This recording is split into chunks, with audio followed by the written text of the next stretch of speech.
Okay, okay. Can win today.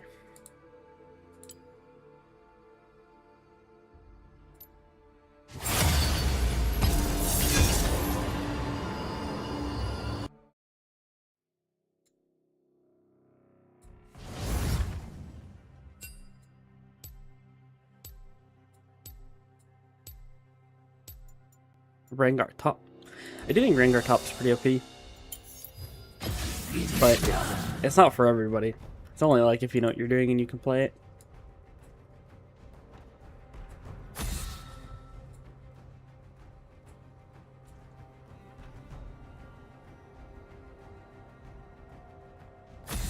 But if they're busting it out in Emerald at this point, I'm sure they can play it.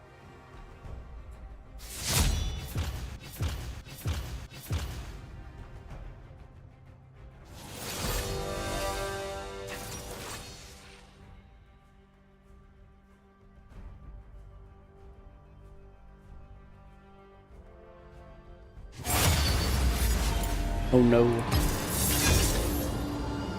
Means I might have to play into a Rengar top.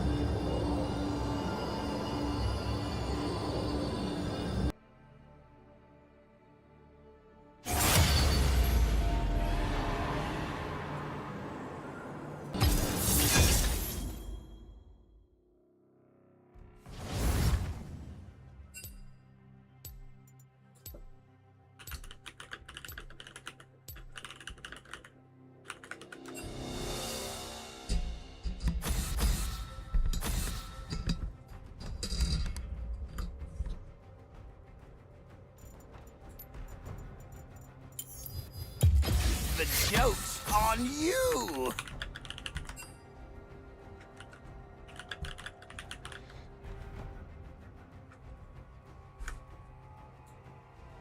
Wait, now go back.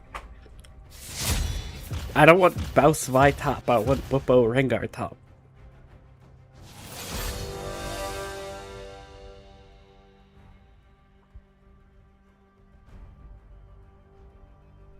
Nah, come on, pick the Rengar. Rengar. I always hope with a jungler, but I should have picked Rengar.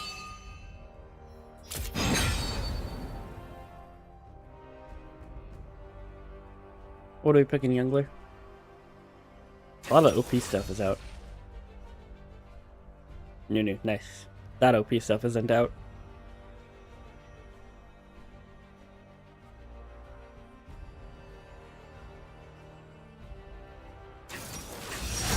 Lux Seraphine.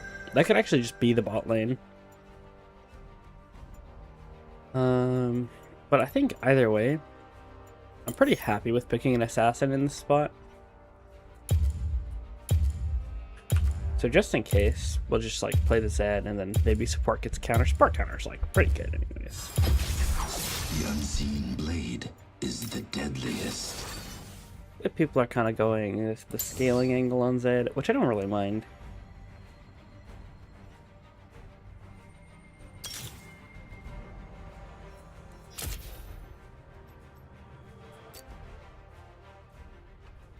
This Bastion Breaker item, I wonder why it's doing so well on Zed right now.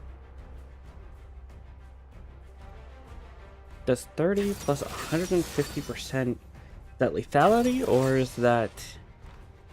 I mean, it's probably lethality, not percentage pen.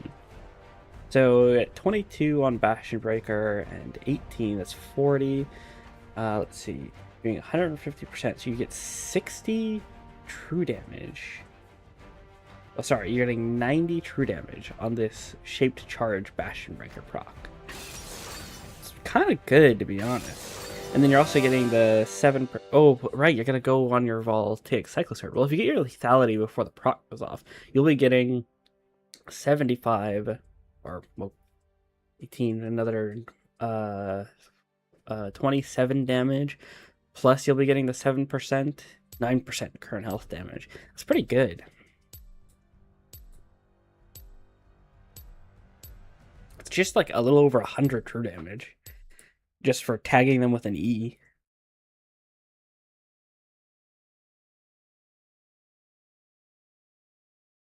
Plus you can sideline a little better with Bastion Breaker, I guess. You kill them one side, you get this really huge turret auto. Playing into Malzahar is not really any fun, but, you know. Wow, how is this? I've been banning, I accidentally banned Shaco, but I've been banning Malzahar every game, and then the one game I don't ban him. Oh, it's fine.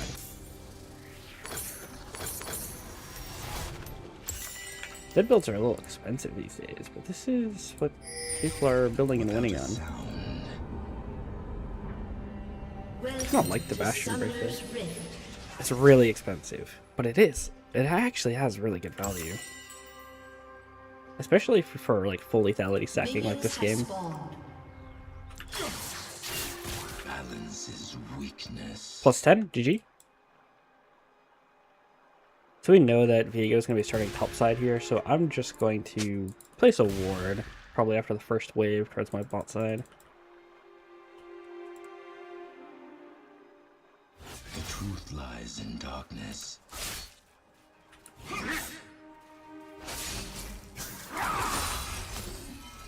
don't want to get tagged by this. Technically, you can also choose to get tagged by it, just so he can push slower. But Technique is forbidden.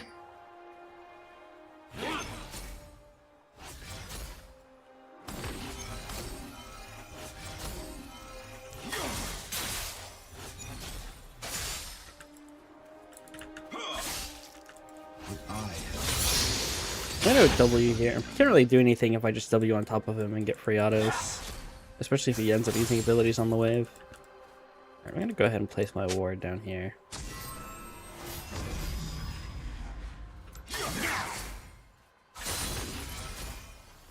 Balance is a fool's master. I like to proc my first strike again. Yeah. First blood. That's nice. Yeah, Rengar top is just really oppressive. He trades. I wonder if the wave's good for him. I don't want to look right now, though. Wave's bad. Maybe that shoves in on its own, honestly. GP gets TP, though. It's not like GP's going to be losing a lot. But it's just like Rengar already got most of the wave, I suppose. And it won't get frozen on him. Do not fear the shadow. This is the name of the Malzahar game. Push. He's looking to base and TP anyways. Doing this trade doesn't really do anything. Shouldn't have got hit by that. Tradition is the corpse of wisdom.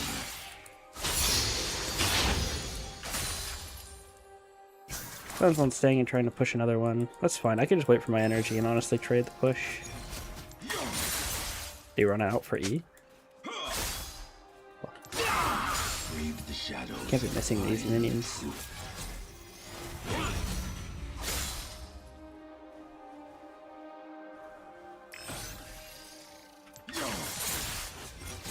He's lucky running himself out of money. The shadows have enlightened me. You can just recall on cannon. I kind of want to play for my pickaxe, to be honest. It's like the hardest thing to build. In pretty much any assassin build. Without a sound. If I just tank this, he actually can't, Oh, it didn't even kill. Wow. He can't push the wave if you tank the E here, and he's out of mana. An enemy I'm getting has been ganked. slain. I mean, there's literally no way. Yeah, okay. Only the will. I wasn't getting ganked, he was finishing crab, so I could have died.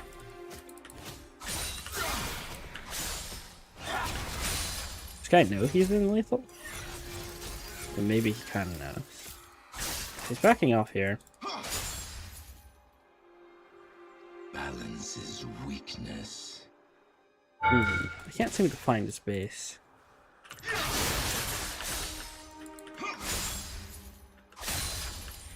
He's already TPing back, so I'm a little slow here. I thought I'd be able to stop his base. I wonder where he... Maybe I could have just like thrown a Q into the bush or something and it would have been good. But I'll be pretty quick here. We'll just get boots and we'll get a pot. And I shouldn't miss anything, even though it's Malzahar. I missed one minion.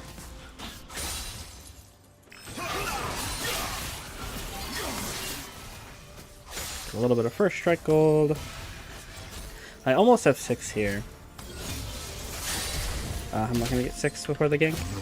I gotta find this. I gotta score. An ally has been slain. I'm ping it, so I know.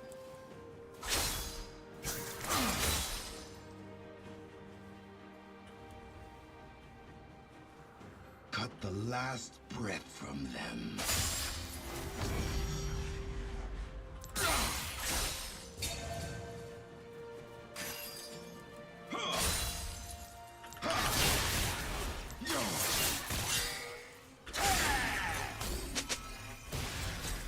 What I have done cannot be undone.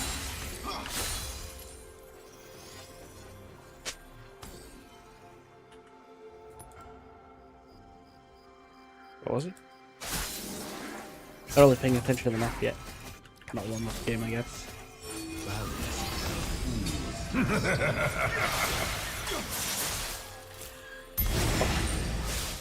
I'm...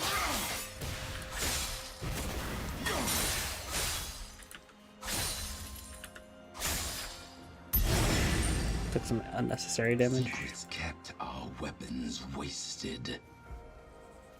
This is probably warded.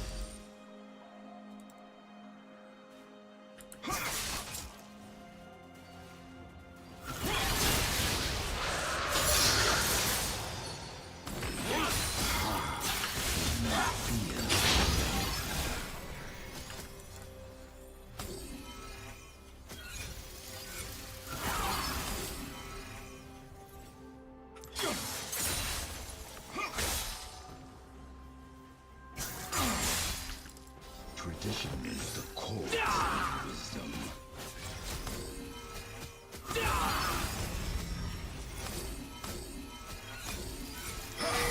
I just save my spells for the wave.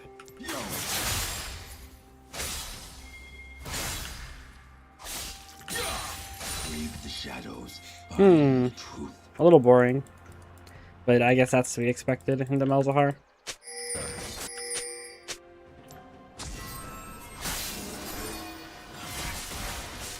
An ally has been slain. The shadows have I wonder if enlightened. he's on his way up. Malzahar already got back.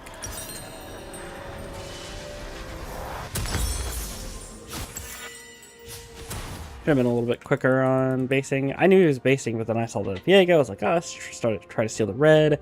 And then I saw the top play. I was like, oh, maybe go to the top play. I just need to be a little bit more decisive about what I'm doing there. Without a sound. And I won't lose anything for it.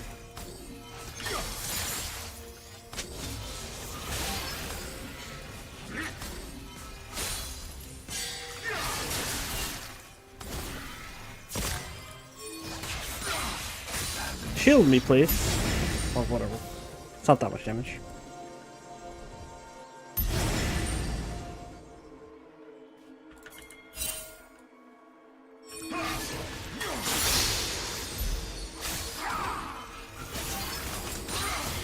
The truth lies in darkness.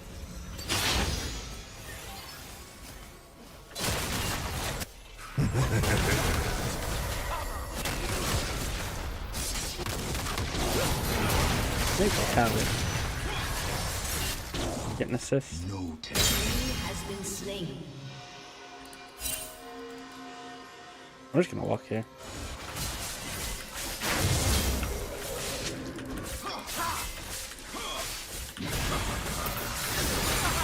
Frick!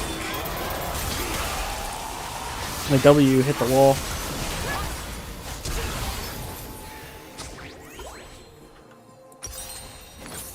Did Malzahar cancel his R? I think Mal's canceled his R.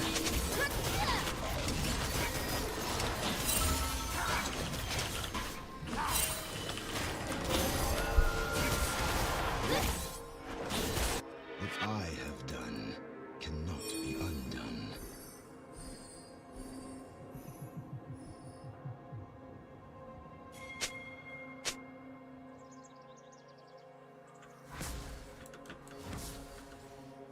Where his R go then? Balance is a fool's master.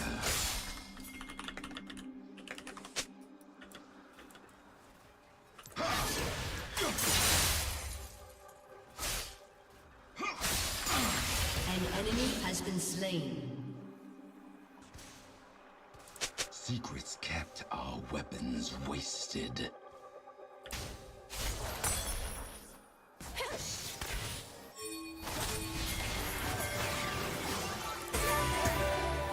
Whole world hears me now.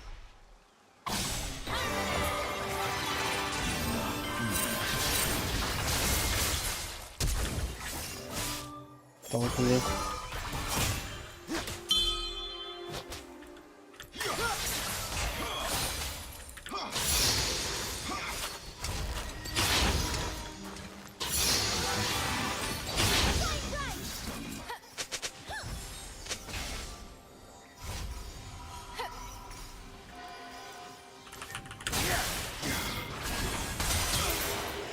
Oh, it's kind of mint.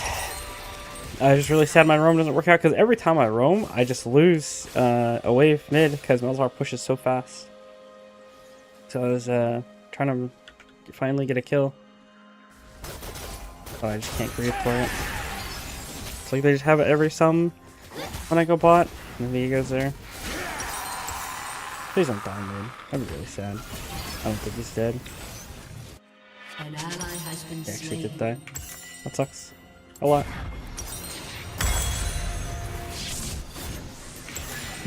Killing spree. Kind of a disaster for my game. I'll just have to chill, maybe find an easy kill or something. It actually sucks so much.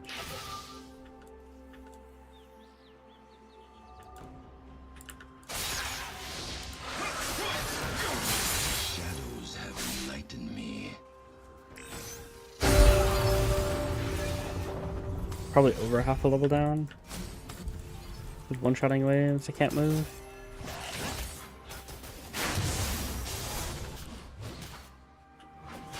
Without a sound.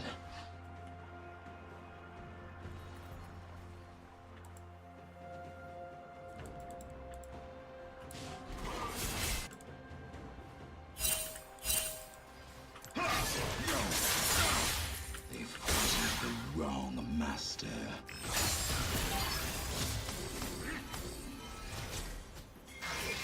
I should go back and buy my boots.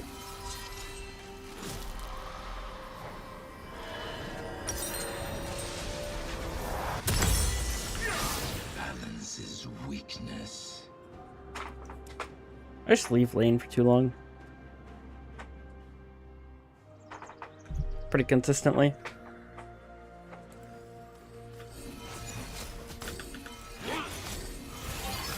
Truth lies in darkness.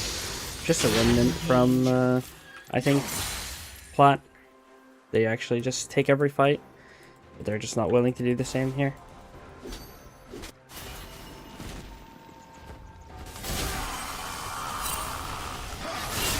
He's dead.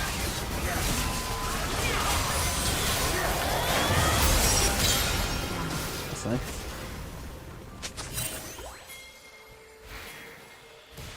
Ooh.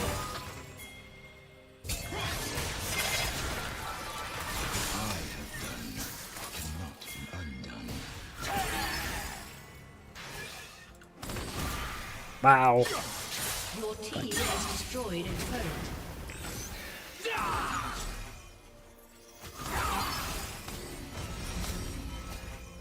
Balance is a The local away push. That's another hard champ. That's why I always ban it. So uninteractive.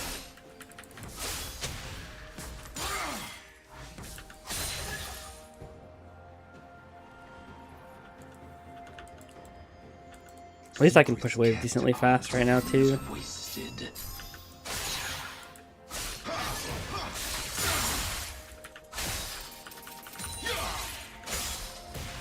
I don't think I have time to hit the... Yeah. You're just right there automatically. It's gonna be on me? I think it's on my support. Do not fear the shrouded path. Well, yeah, I'm not gonna escape this level lead for a really long time.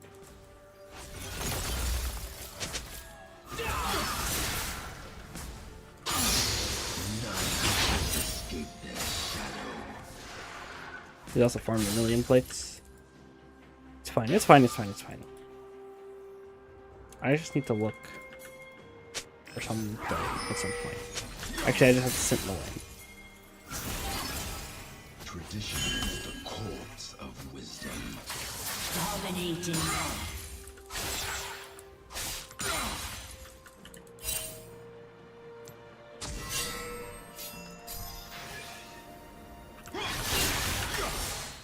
And he blocks my Cyclo Sword. Wish I had those Qs too. Your turret has been destroyed. So here. Your team has destroyed a turret. Nice, we got tier 2 top. Rengar's doing really, really well. And I have pretty good farm still.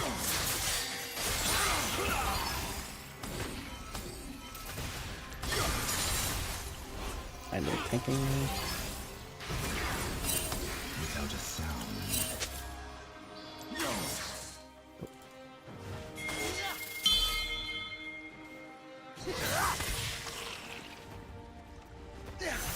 Alright, who's tanking the Malzahar ult?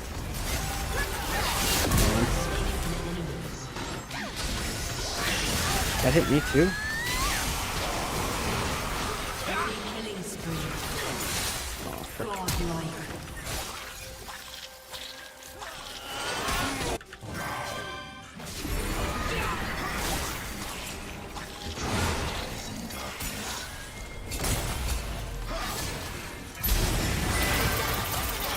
Man, oh, it's full AP Seraphine. I was like, what? How broken is that champ? It's support, does all the damage. It's AP, it's full AP Seraphine. Gotta wake up a little bit. It's kind of fine though. First game, playing Malzahar. No wonder I'm still asleep, right? But we have an 8-1 top laner, who I think is very strong in this game.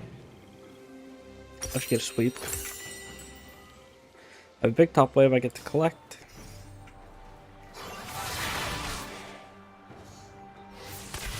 Nothing up for a while. Technique is forbidden. Wonder if I needed something to stop Malzahar from solo killing me. Didn't just like one EQR? Not sure. Look at that Viego skin. King Viego. He's got like a big cape. I have done. Legendary.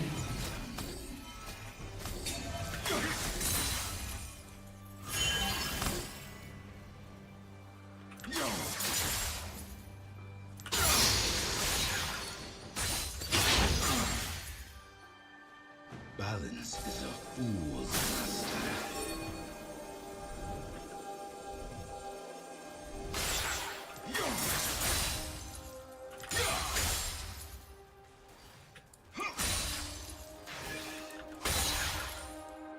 It's a big lane, so low-key I can kind of like slow play Malzahar. Weapons wasted. I can't play too far up right now though because Viego's on top side, or at least he was recently.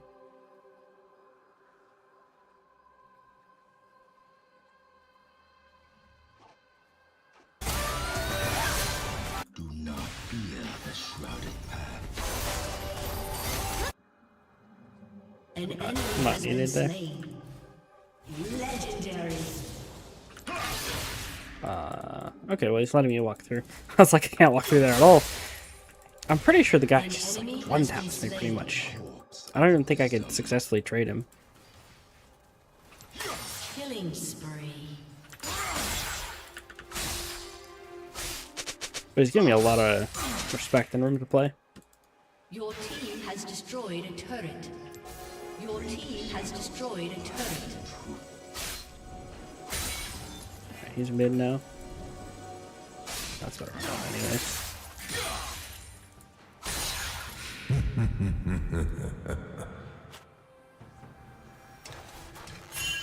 The shadows have enlightened me.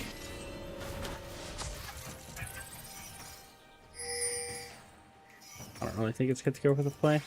Everyone should be respawning right now. Legendary.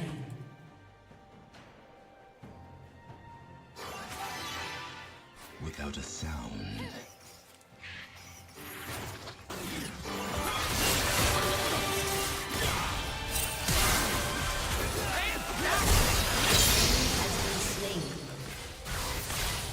I just left my recon. I lose top. Kind of what I mean. All my plays are just kind of taking too long. Has been destroyed.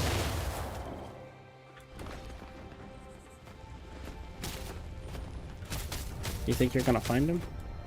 The truth lies in darkness. Well, yeah, he actually did. Correct?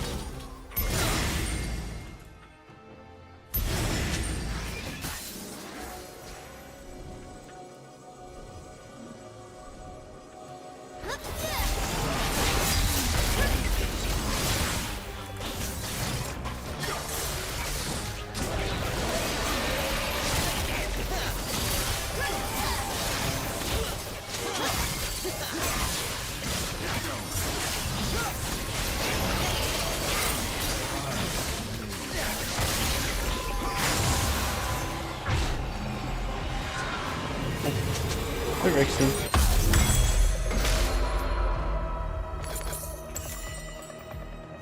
It's not running down the aim super hard. The nice thing about playing Malzahar, the one nice thing I'll begrudge playing into Malzahar, is that it's kind of hard for him to have significant impact on his own. He really needs someone to be like playing off his R, which he has if Viego, who can just play for resets, and you know, his mage bot lanes can hit free abilities off his R and things like this, but no one's really playing for him around him. I really want to have to TP here.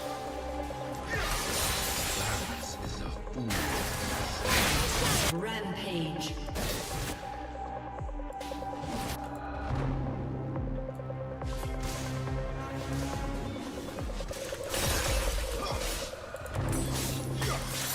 Viego's just now respawning. There's Malzahar.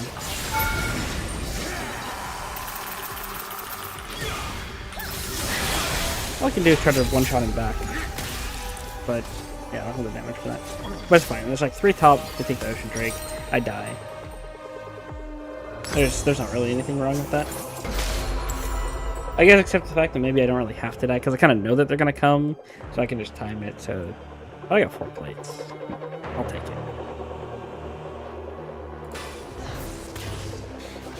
Sabotage. So it doesn't measure the shaped charge damage, just the sabotage damage.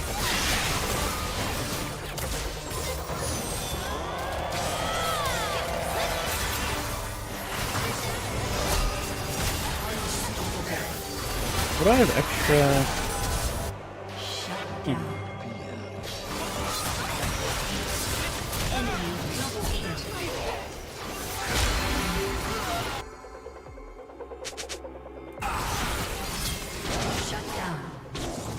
God damn. Double kill. Well, that's an assassin. The enemy has been slain.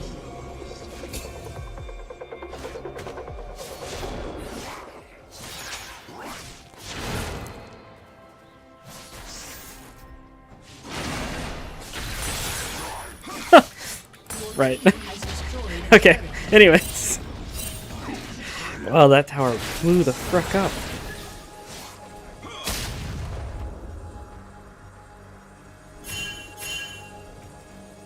You don't think I can take him?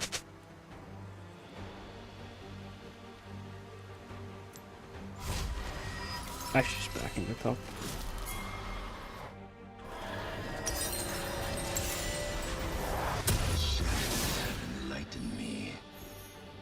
Huh.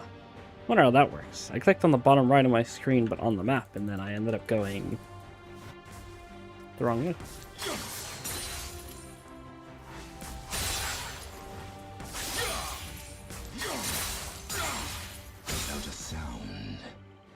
An enemy has been slain. So strong and completely unnecessary this game. It's fine. Your team has destroyed a turret.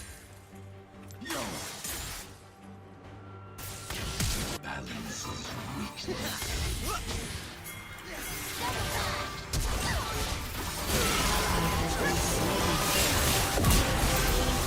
I'm sure Ard faster, but she's too bad.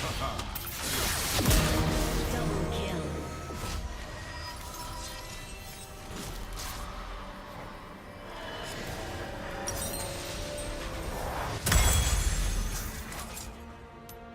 The truth I assume my answers are either Cerilda's or Edge of Night next, but they don't have any armor, so probably just Edge. Now that I have Axiom Arc, I should probably just be going around killing as many people as possible. Got my Sabotage for a little while too, so that top turret's one tap. As long as Malzahar's not the one that ends up matching me. Of course, he will be the one matching me, but, you know, maybe we'll get lucky. Hey, I mean, okay. Oh wait, I don't have ult yet. That doesn't matter. I'm too strong. Farming Zed.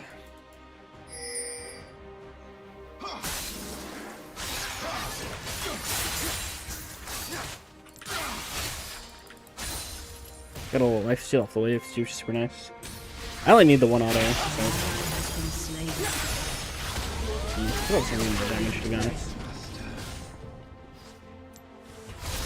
We're just gonna base. Strikes up soon. Should play that.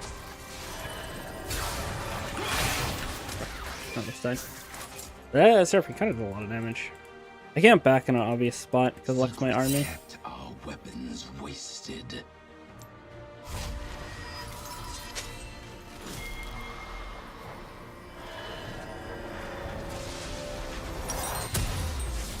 We're not going this room. Rampage. I mean, it's so hard to play their game with 2 assassins, to be honest. Malzahar Viego pretty much has to like carry the whole game.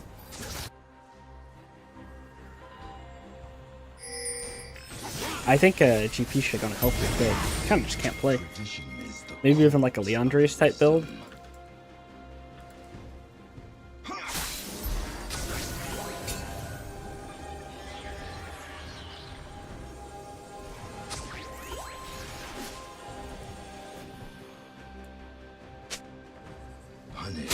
Coming, let's just DPS the Drake.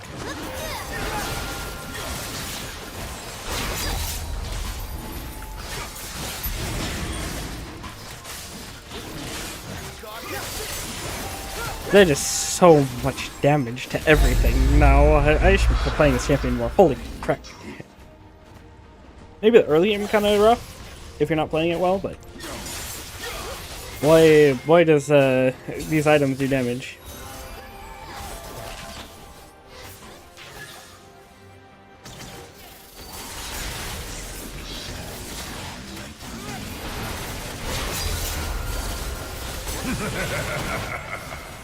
So they know.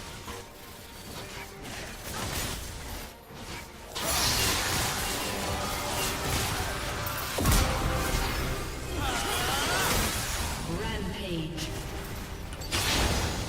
Good. Or Rampage. I didn't get a takedown on that one. Did I get my ult cooldown? Oh, the waves. Rengar's trying to go save it. I think I run top in him, to be honest. Does this work on, or turrets? Probably not. Unstoppable.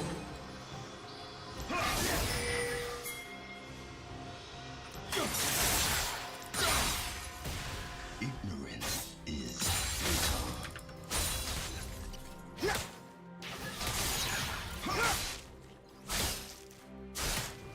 Your team has destroyed an inhibitor.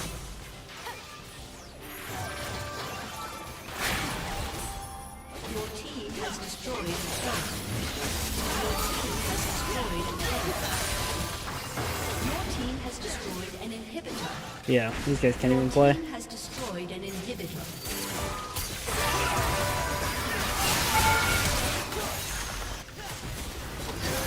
I didn't even have to commit to do that damage.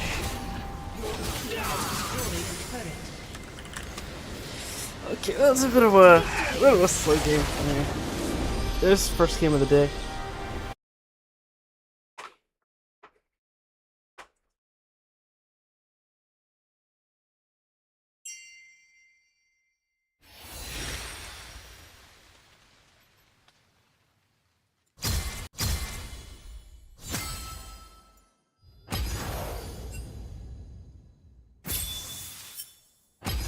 Take our LP and move on, I think.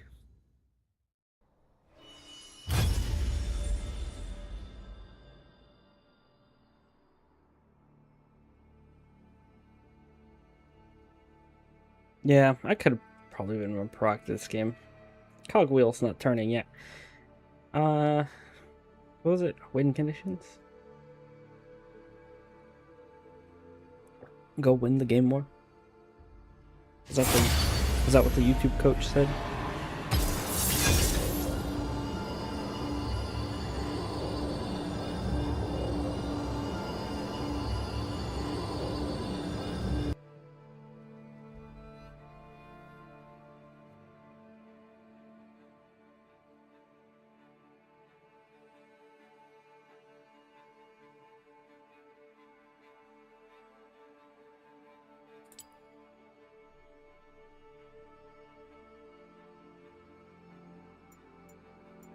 Raven Eternal as well.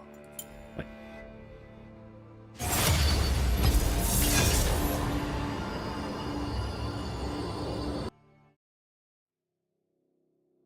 Okay. I should get some more coffee.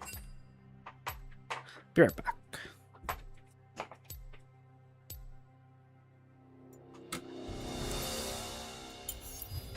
It is done.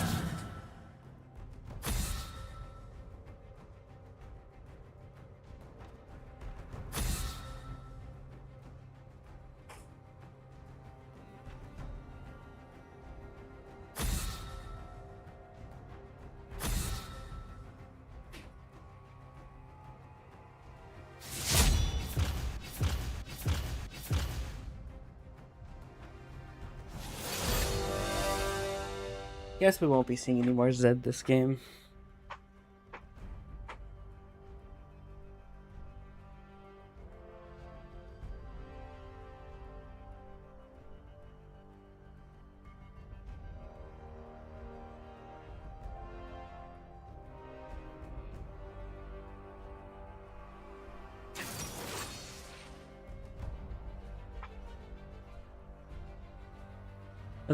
That's cool. Rengar got banned. Maybe it's the same as Kaisa Udyr. It's interesting. Where's my Youngler? Youngler trade. Iron support. I don't think it's a bad pick, but maybe I should have just picked because we're showing Iron. But they're already showing Jungler anyway. It doesn't really matter. Maybe they'll think it's Iron mid. Nasus jungle. Nasus jungle can be. I mean, that can go crazy, and it's really good, I think, with the Ivern support. So it's kind of circling back around to being a pretty good comp, I think.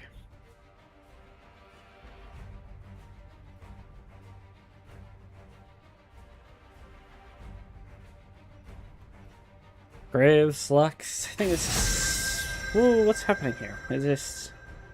Well, there's a Sandra ban. That's probably top Udyr, right? Unless it's like mid Kaisa. I don't really know what to think here. I know I just need to pick some AP. It's kind of a good cat game, low-key. Huh?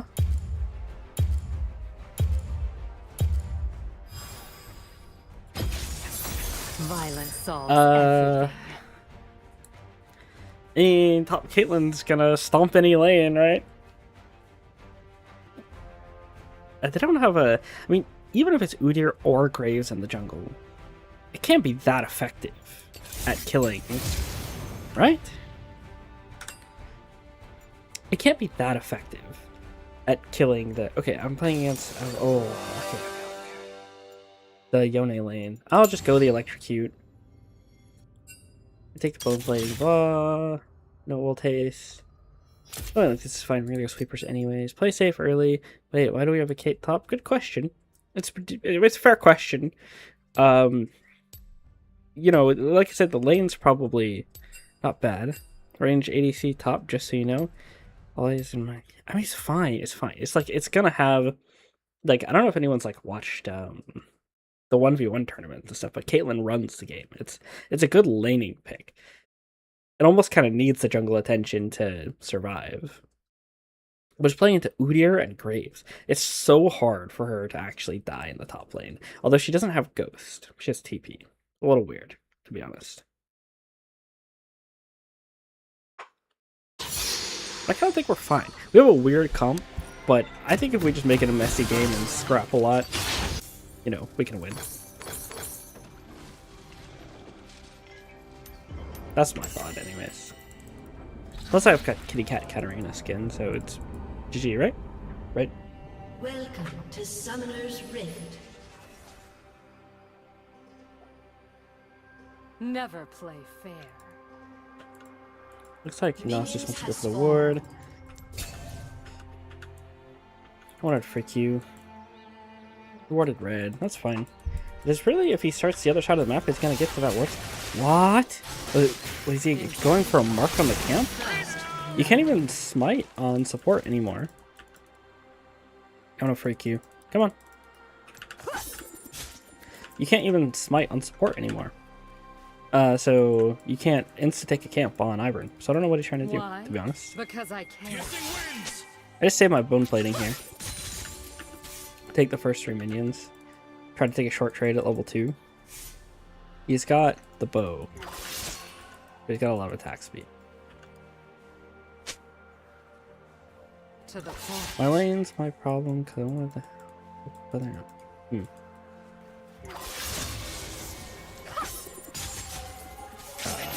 It's bad to lose my bone plating here. It's not good. I wasn't paying attention to his level 2. Only fools hesitate.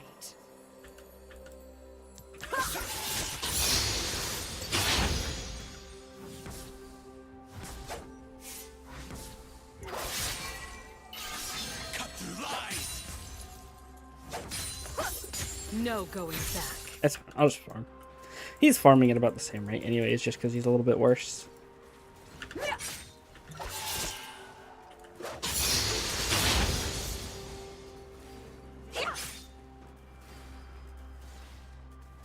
Keep friends close and enemies guessing. He did have bone plating. When did he lose his bone plating?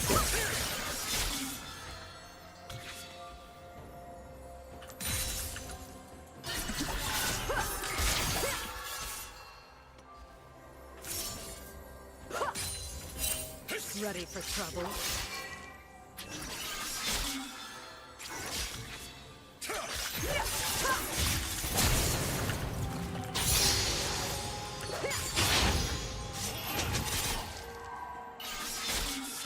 He's gonna hit 4 here, so I can't kill him, unfortunately. But where's your level 4? There it is. But we do get his flash alone, which is kind of crazy in the Katarina lane.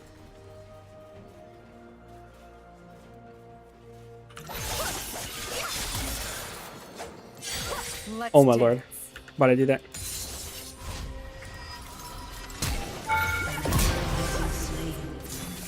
You have slain an enemy. I mean, we absolutely take that. I don't know what he's doing. He thinks I don't have my target champions only on, but I do. I just do. I like it. I almost messed up. I had the solo kill earlier without even flashing, probably. But I just like double eat a minion for some reason. We're chilling though.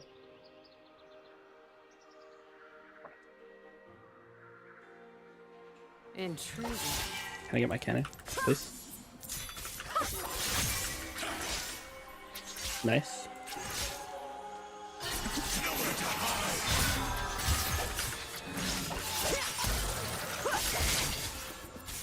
Why? It's better than I Because thought, I I suppose. can.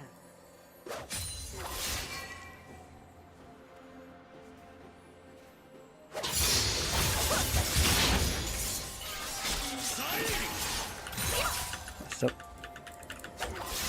Down. Took another Q too. Never play fair. Kind of fine. I should hit 6 first.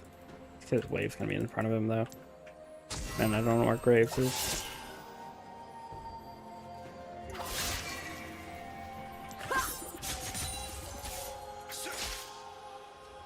Blood for Noxus.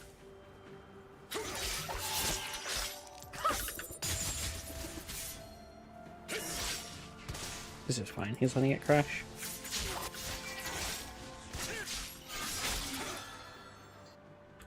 Only fools hesitate. Piercing winds!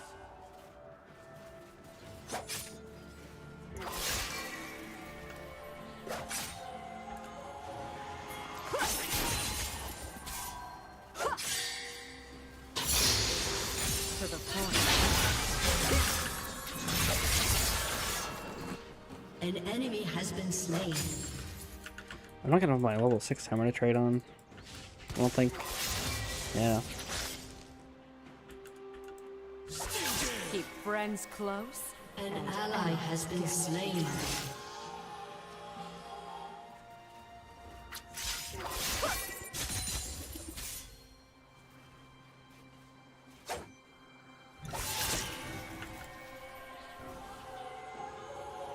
Ready for trouble? Storm of blades.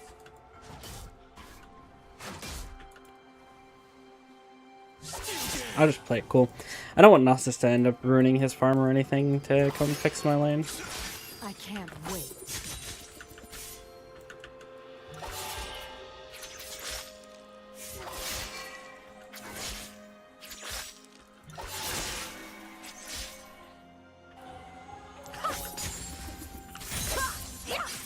No going back. Alright, level. Press W on him? Press W on him? Oh, there's 4 people there. Probably. Never mind. Do not press W on him. Just leave. Already go. Yeah, I got nothing for you, man. Has been slain. There's just 4 people right there. Oh, wow.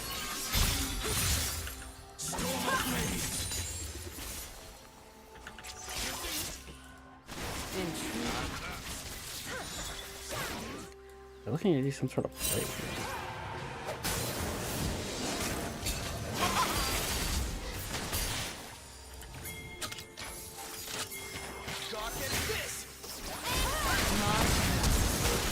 Come on, give me someone to hop on. Oh my lord.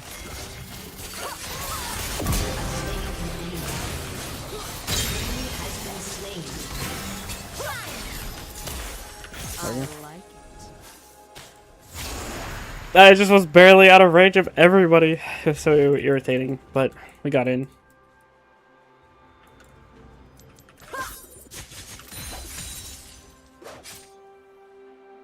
Why?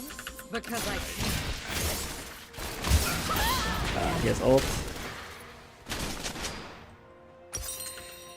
Usually you can like kind of play in the minions against Graves and, you know, outplay his autos, but he has ult. There's not much I can do.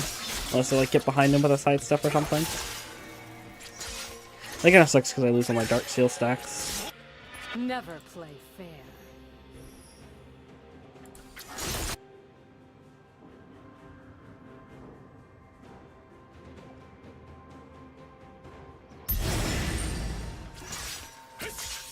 An enemy has been slain. Only fools hesitate. Storm of blades.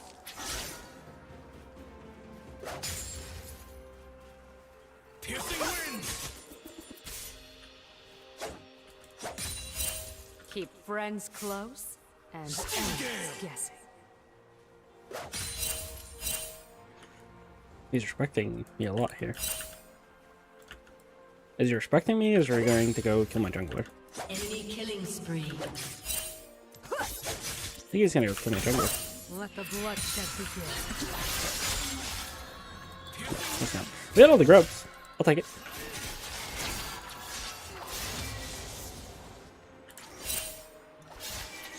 I should have got a sweepers at some point. It's not the end of the world. Ready for trouble? Alright, I didn't get that control word because I got ganked by the Graves. How much was my shut down anyways? 107? It's not the end of the world. Ooh, that's bad. It's on a cannon too. No going back. Nice, bot lane respected it. I get a plate and I push in the cannon.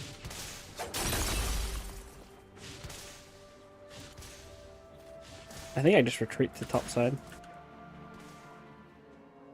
And they've got a ward here, so I have to go all the way around. We'll just leave it. We have Gunblade soon. Can just wait for a good spike.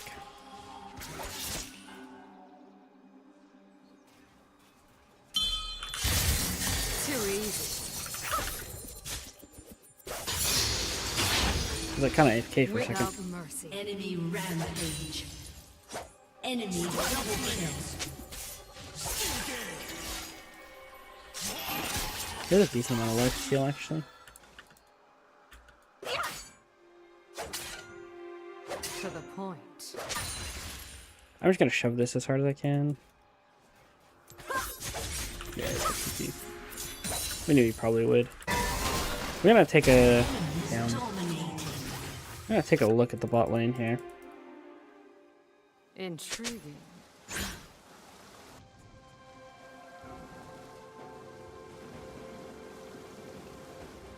An enemy has They been probably slain. just... Oh, yeah, I can't kill. Then there's no play. Now he's gonna get a shove his way Because in. I can. I hope Graves isn't... Yeah, okay, we're good. He takes 2 plates. I don't really lose any minions, but...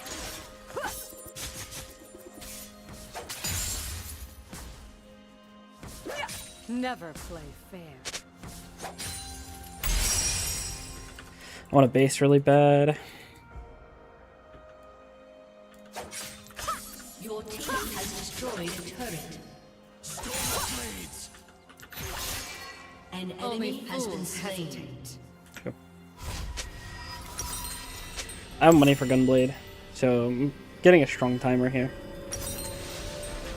Hey, now I have my item. Like, it'd be really good if we chilled. I know I'm like a little late on the play, but I think it's gonna be worth it. Close and enemies guessing.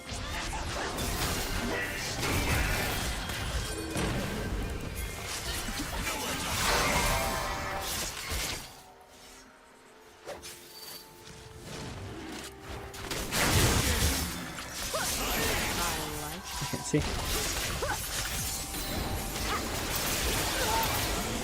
No one even saw me go. I needed to ping. That was bad.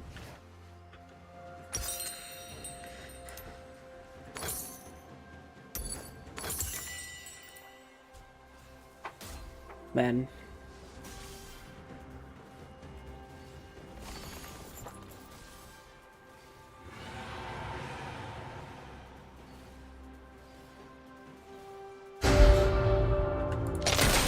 Ready for trouble. That was my really strong timer and I just died.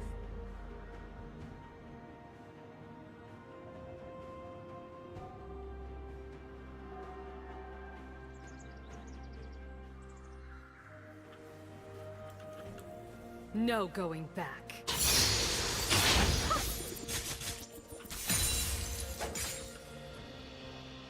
An ally has been slain.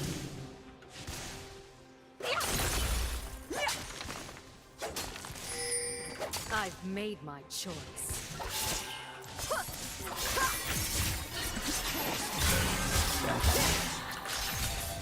You guys work. Ally has been slain. I can just tell from the damage.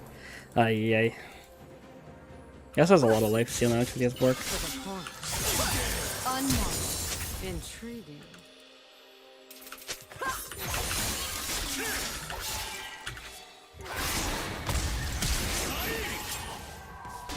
Also gets it. He has no flash. What? We're not just... We don't have W range? I wish I could get my ignite off there. Never But- play fair. Really?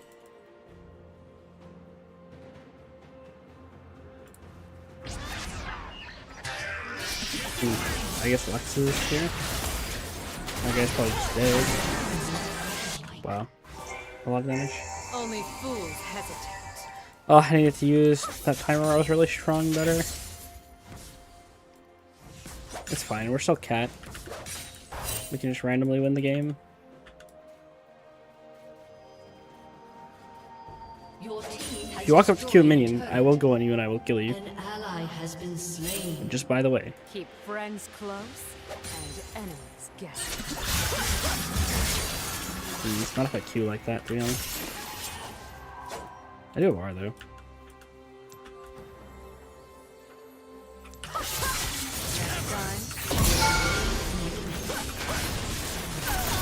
What the frick is that?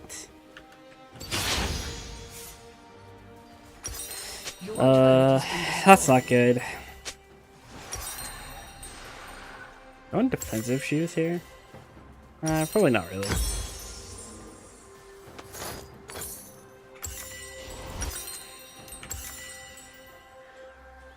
Off shingle something you didn't do. You are 03 14 minutes.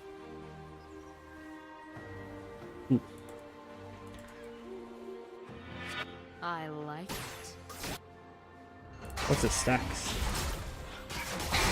350? I don't know if it's good or not, actually. I don't know about Nasus stacking rates. Yeah, Graves is on top side. The guy kind of one-shots everyone. I just see this in every single one of my Graves games. Or every single game in it that I have a Graves. It's just... he just is super fed and one-taps everybody. Is champion really that broken?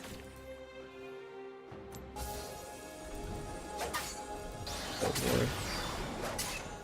Let's dance.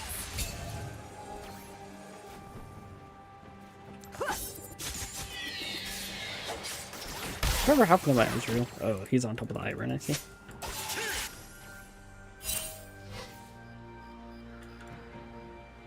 No going back.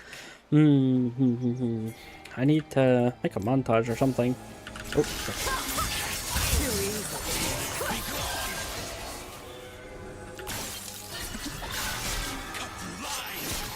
damn, I'm dead. He just wins automatically now. You're just sitting in my ult and...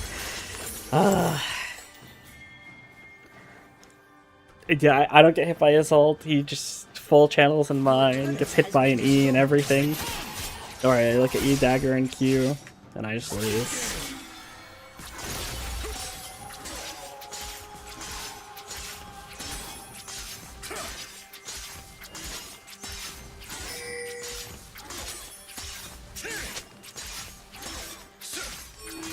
Shut down. Why? Because I can. Gifting wins.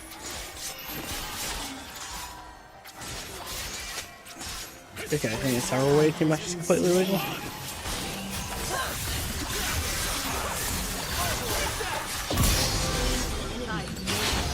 Your team has destroyed a turret. Break soon. Enemy killing spree.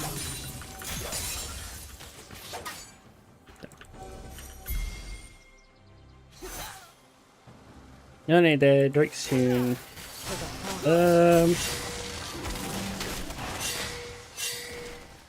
Really just not doing it? Ooh, TP. Who's TP? This is video TP.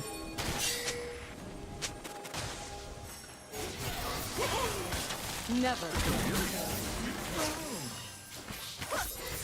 Man.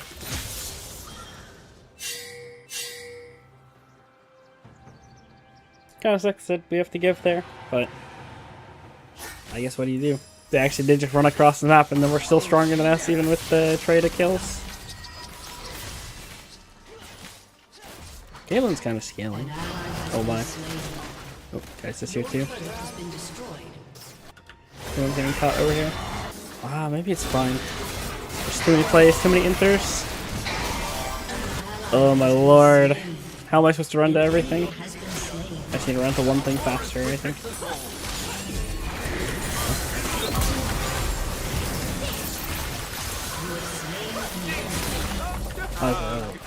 A little overly disrespectful, Udyr.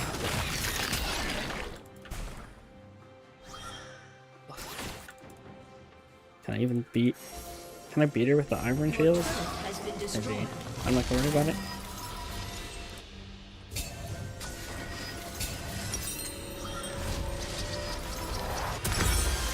A little bit more for Nashers. And enemies guessing. My Caitlyn's probably just dead. Okay, you know, if she gets lucky with some crits, maybe she could one-tap the Graves or something. He's kind of stacking armor, though. Blood for nothing.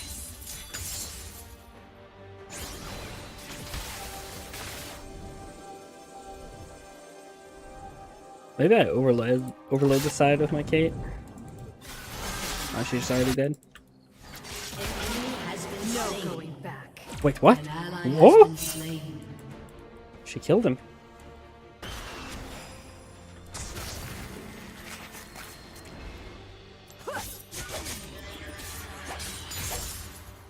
Blazing Phoenix. My brother.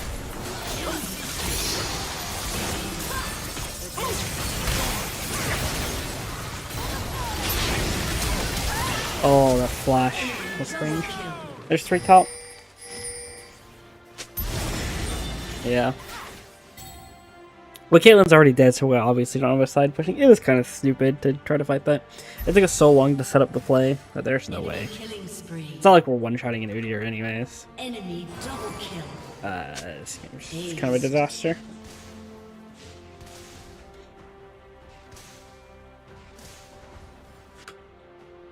I really needed to snowball in that Drake fight. Oh, I think that was a really big in. Is going over that wall and then running so hard at the graves and not killing anyone. That was probably the worst one. Ready for trouble? I think if I don't mess that up, it's more carryable.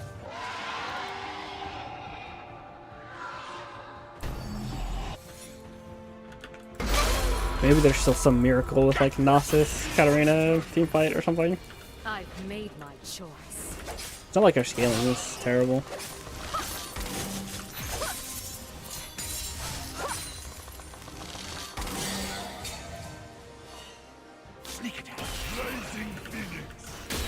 And he obviously has someone behind him, right? Ally has been slain.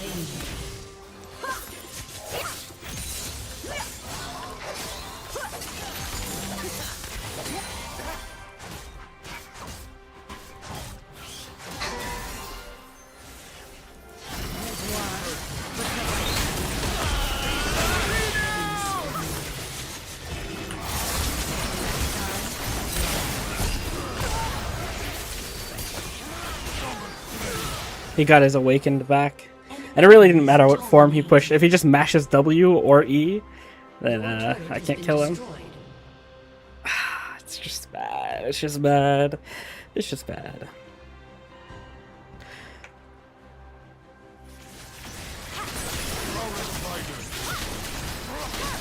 Your turret has been destroyed.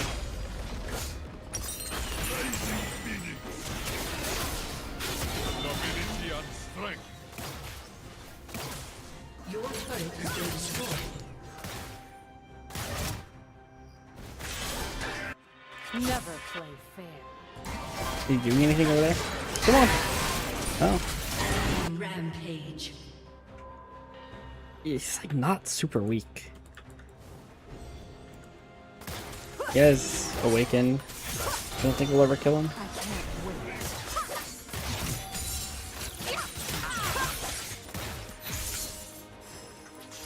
Is there someone chatting that I have muted or something already?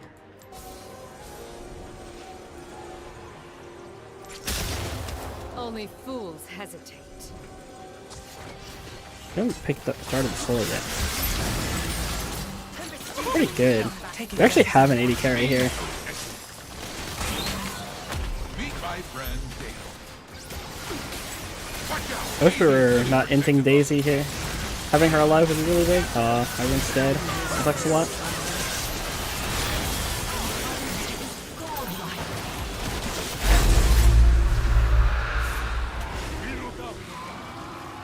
It was a weirdly playable situation.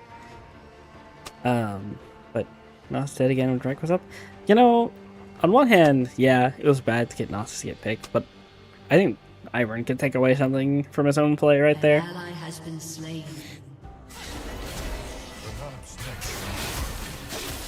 Nobility and strength. Your inhibitor. I should have used some abilities more. You can kind of be aggressive on Katarina if you're have the right dagger set up. Like you can W4 with my Ivern, you can Q in R, bounce out. Without They don't have a lot of like super fast CC. Holy crap. I got autoed by the graves. Yeah. That's so annoying. The graves it just starts two-tapping people, and there's not really any counterplay to it. There's nothing in damage to graves. Graves is probably too much armor, I think, for Gnosis to do damage. With his amount of stacks. Another down. Shut down.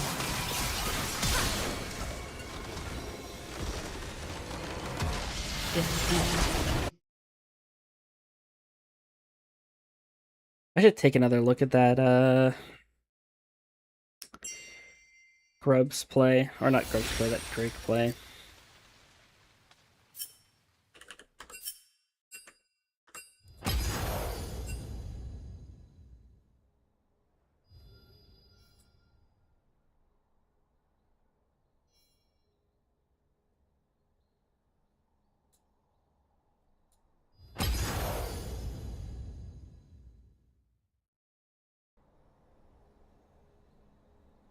GG, I was Alex. GG's, man.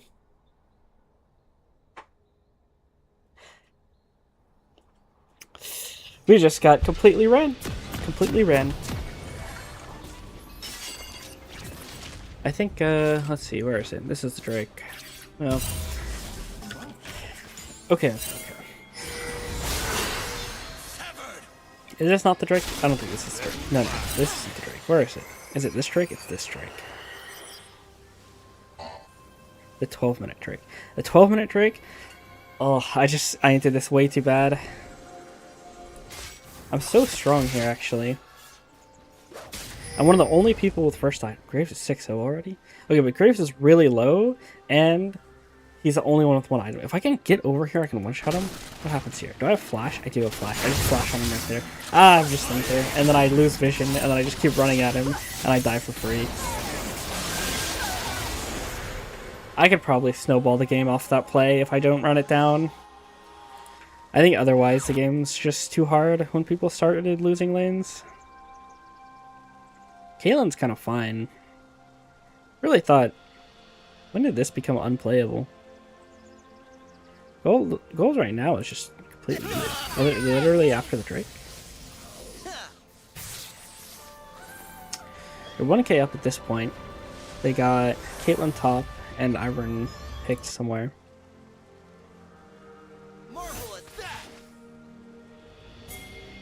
3k gold here. What happened? Just chain ints? Next time, run. Okay, so I get low. What are you here? Gnosis. Oh, this is really awkward from Gnosis. Because I remember right here, the Yone gets super low. And he actually straight up blocks in range of the Gnosis with no flash under the tower. Yeah, like, oh wait, he actually doesn't have range. Man. And then he gets away with it. And then he tries to stay on mid-wave to stack and he gets killed by the 3 men. Oh. It's actually so sad. And then game snowballs out of control. They kill Gnosis here. Ezreal gets a turret, but he dies to Kai'Sa for the turret. And then I, int?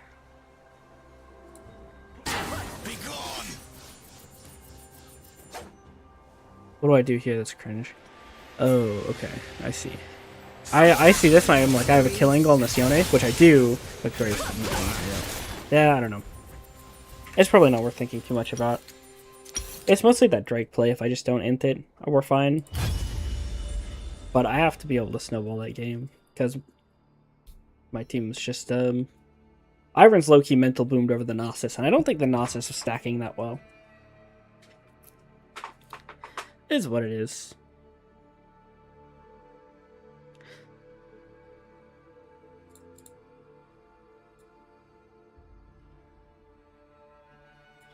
At least I'm not an immediate demotion threat anymore. 14 LP. That's kind of cool. I need to play... What do I need to play? I haven't played an Aurora game today. I wanted to play a mage matchup today.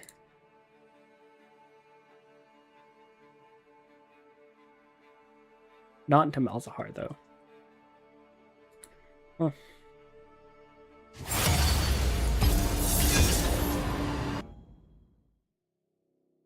Alrighty. Show me Smolder on my team. Show me free win. Kane, that's not free win. It is done.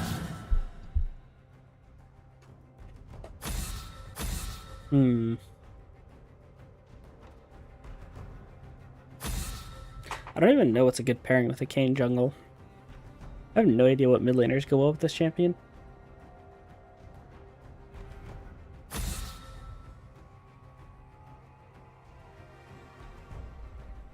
You have a Leona, that's cool. I like having a lot of CC on the team. It always makes for a nice Aurora game. Because you can just go, you know, full damage and one-shot anyone that Leona presses a button on. See what our AD is. Ash Leona. Well, now we're giving super value to Merc Treads. Is the only thing. Tenacity is starting to look really OP. So it makes me not want to play AP, but both the damage on my team is AD. So I'm going to be AP, and then they're going to have tons of CC, and then they're going to build Merc Treads, and I'm going to be like, I can't play. Caitlyn Sona is not the strongest lane. Especially not into Ashe. See if my jungler will give me the trade. I'd prefer to not blind, but I can.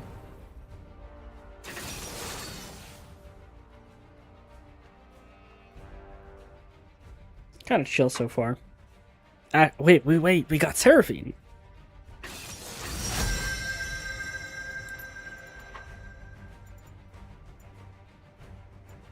Okay, we have Ashe Seraphine. I could play anything that I want to play. Let's see. I do think Aurora is a good spot here. It's really good into the cat lane too. Let's take our Aurora again. Eyes unclouded. We like that a Shen, which is a bit scary because I think technically they can carry with a cat or a Fury, but I doubt they will.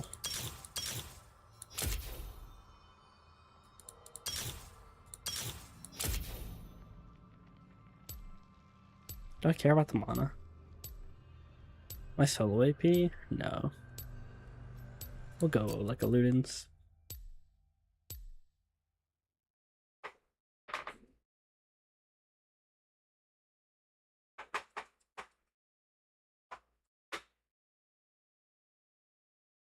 I keep ranting too much about the game.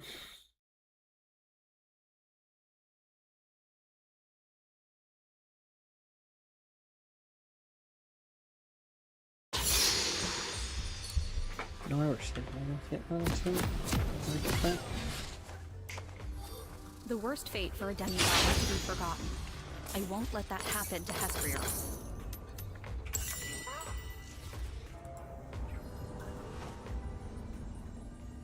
Welcome to Summoner's Rift. Yeah, I'll try for that word. What? Why did my character stop moving? Minions have spawned. Very interesting. Your chaos. It'll hurt the nearby spirits. I won't allow it. I appreciate the company. All together now? Nice. She didn't even go Doran's, so that trade is just really OP.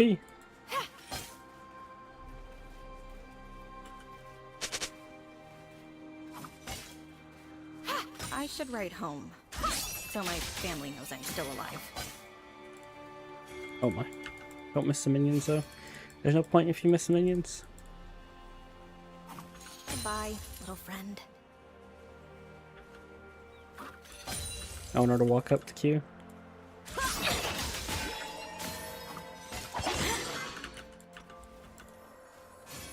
It's one pot burned. Respect my boundaries. Oh my lord. Oh my lord, I'm missing every CS.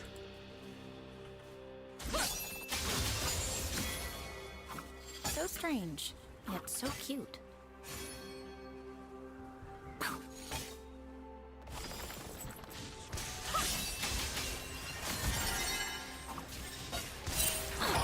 I see your spirit. Through the looking glass! Oh, I've read about this.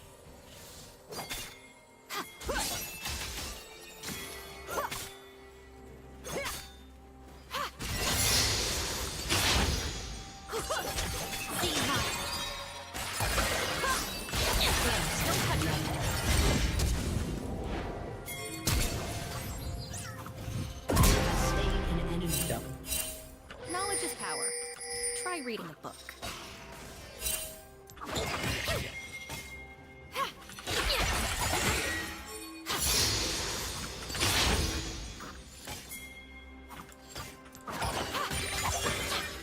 Playing at the Katarina is hard if you think World of Warcraft is a hard video game. Like, it's literally the same thing. Don't stand in the fire. Don't stand on the daggers.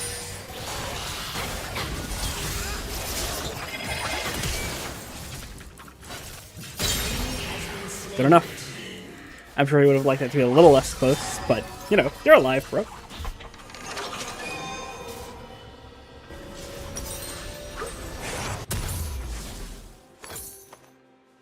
Woke up early for this?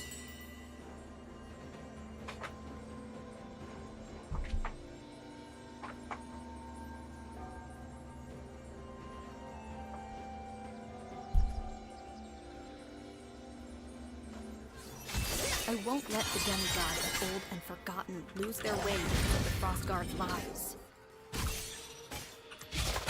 Hello, little spirit.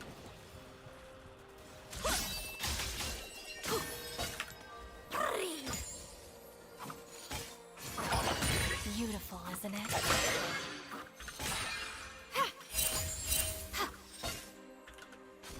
Teach me something new.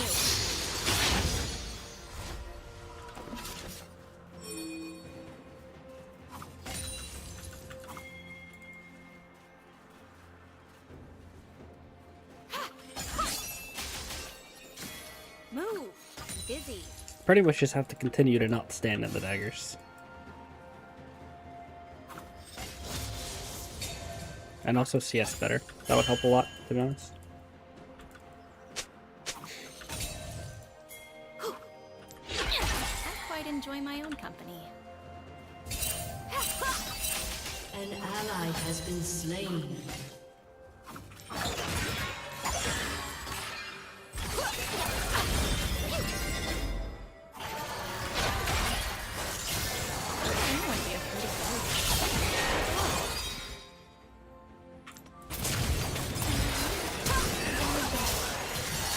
Him. He gets the reset. You can't kill anyone. It's a little unfortunate.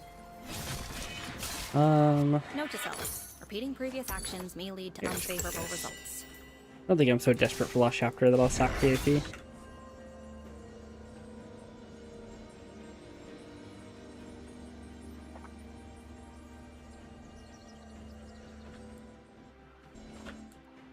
So little is documented about the spirit realm. My work will help others understand what they can't see. I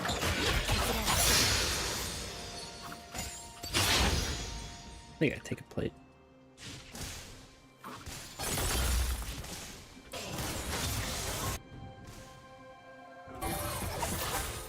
Fascinating. I'll review this later.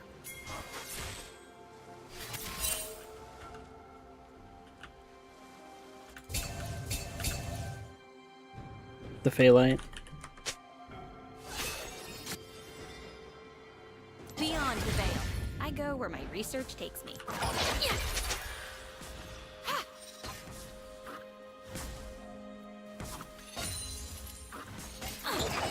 Beautiful, isn't it? An ally has been slain. Hester, my friend, I'll do all I can to help you. Guess it's fine. Chin's a bit broken anyways. I don't really want to let her trade on me and just like army. That'd be a little bit upsetting, to be honest.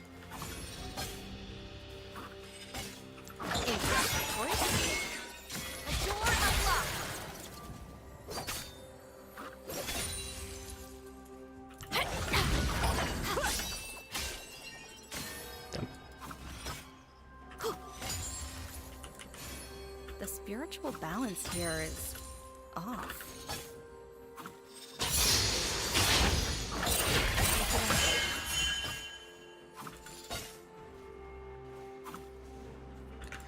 Wow, I'm CSing so bad. This is a lot to process. I'll return after a break in the spirit realm.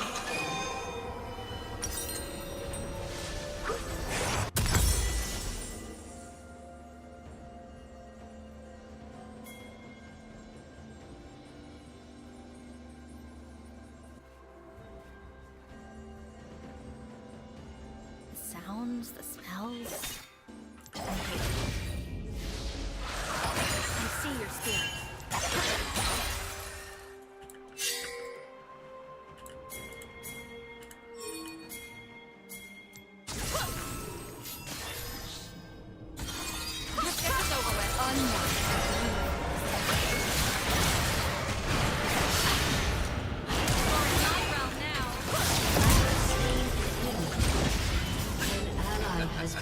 slain. An ally has been slain. An enemy has been slain. Nice. Where the Well, goats? that was a waste of my time.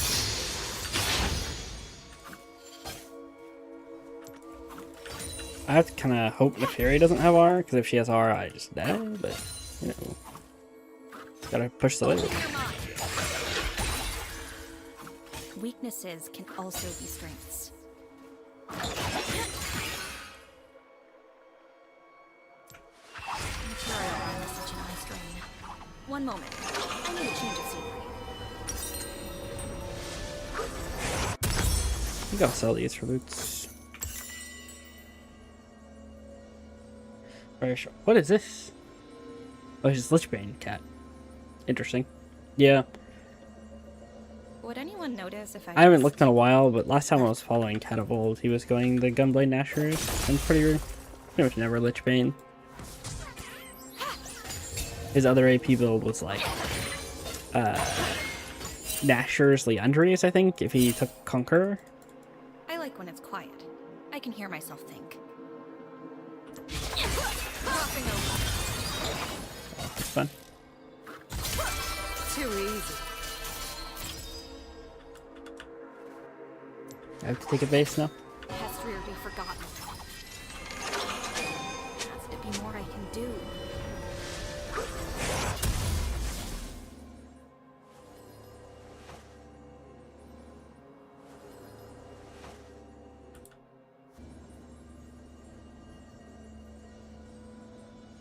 Auntie Have would like it here. She loves drama. Killing spree. Take it in.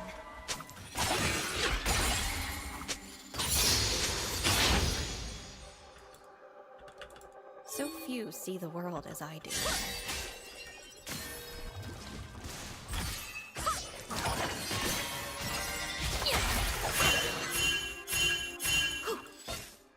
Yeah.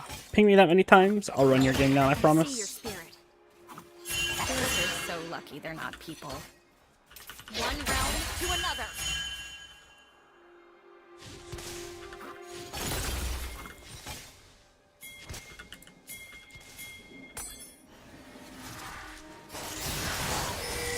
Full on fighting it? Spirit. Aren't you just dumb for that? Rampage. What? Not reportable?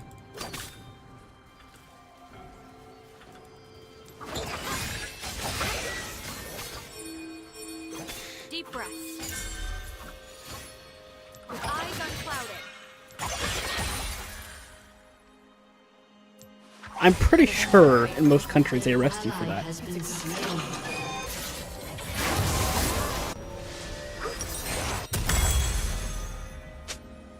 I can't buy anything.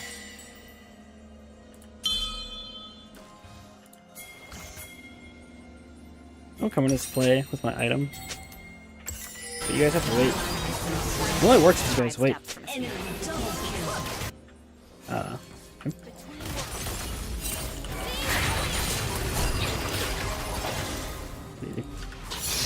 Facility. Targets.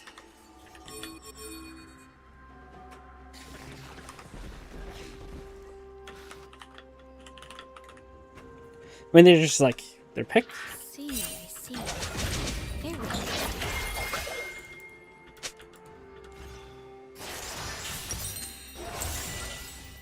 I ping that I'm coming from base, we see Katarina on the map, and they just die.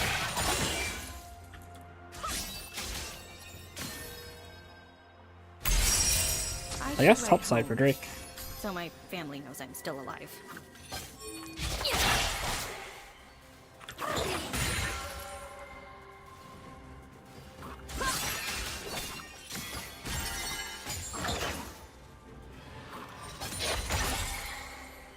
Oh, I've read about this. Both junglers are top side. For the dragon. See my world. An enemy has He's been going slain. top! Stop pinging me! Thanks. Ally I has hate been it. slain. Double kill. He's going everywhere except the one lane that he knows he absolutely cannot go to. He can never do anything if he comes to the Aurora lane. Woke up early for this.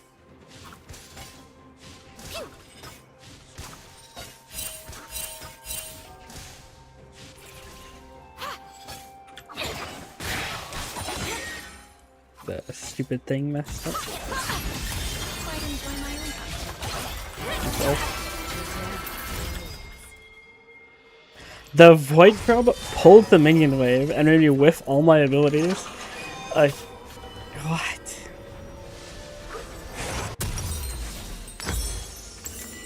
An How can ally anyone be has been afraid of slain. ghosts?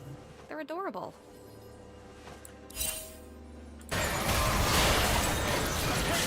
And let's say wins the bot lane game. Spree.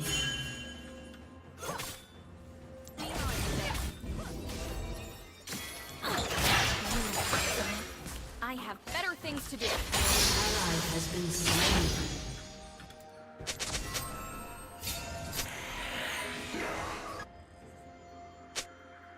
No, we don't go next. I go where my research takes me. Your future was defined by doubt.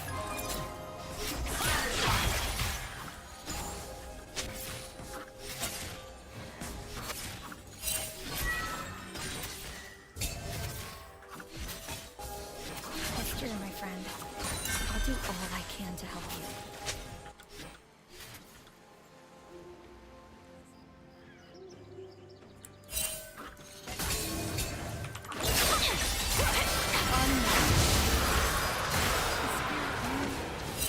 Man, she gets in range. I don't know. No, like, what am I supposed to do? They just don't want to play.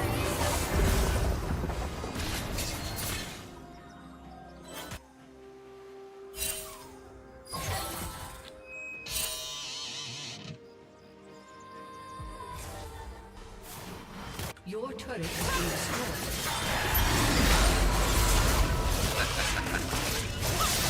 What? Huh? What was the damage? Enemy killing spree. I see the spirit realm and material realm simultaneously. This blended world is my own, and it's beautiful. Heart Steel Shin. Haven't seen that in a while. Yeah, I have lethal on this cat, but I have to hit my abilities. Probably the biggest issue. Oh, she's not even staying.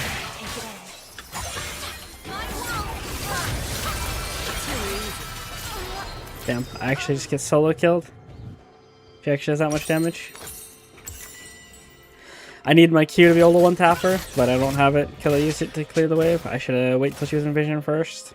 I didn't think she'd just kill me. It's so depressing, to be honest.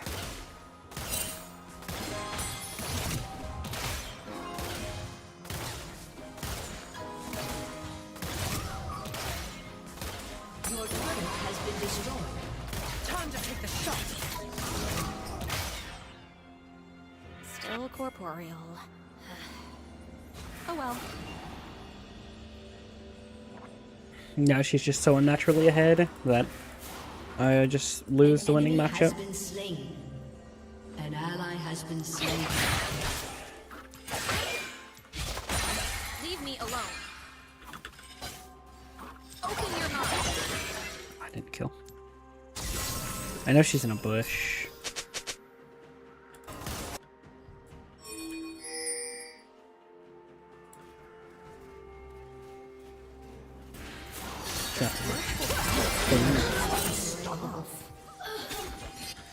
She's killing me a bit. What do you do? An enemy is unstoppable.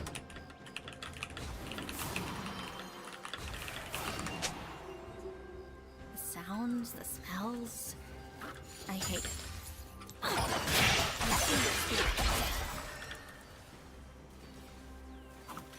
Your turret has been destroyed.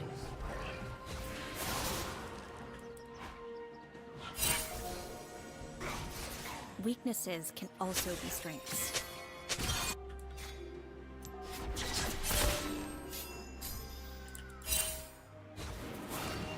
Between worlds. Through the Field research.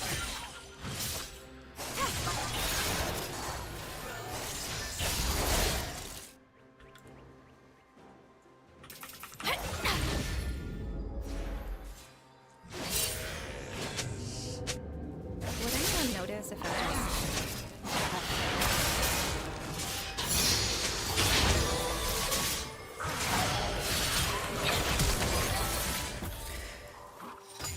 It's actually pretty good a lot of the time to play on top of Shen.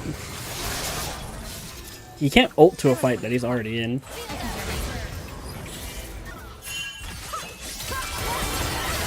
I'm just dead before I can even get my R off.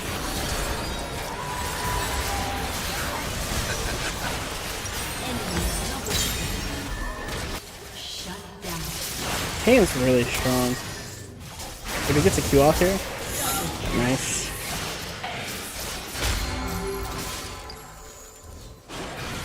He's dead. Shut down. But still. Shut down. An ally has been slain.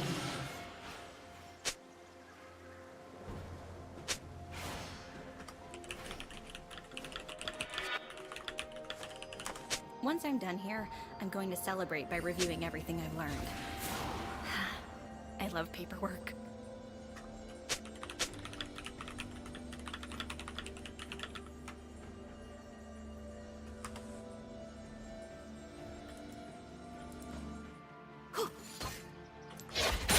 I mean, Shen ult is down right now, so, like, you don't want to necessarily put on him when you know he has an ult, but he has ult there. Like, we can play on top of Shen.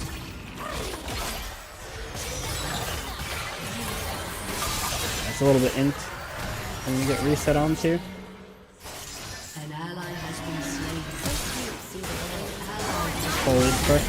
I just got completely one shot. What the frick was that?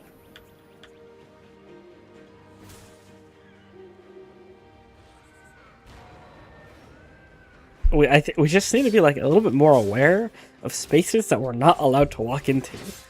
Like, we can't just sit in front of the dragon pit when half our team is not here. And then she gets reset on, and so I die. I need an R sooner, to be honest, but I just know we can't play the Drake anymore if I R away. So I was just hoping maybe I could escape. I think I just need a second to go Will-O-Wisp here. Or Ether Wisp. Oh, we're not done? We're still fighting? Okay.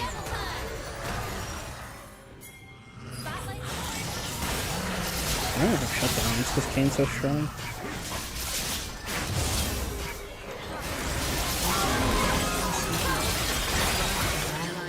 Spirits are so lucky. Nothing of course to do.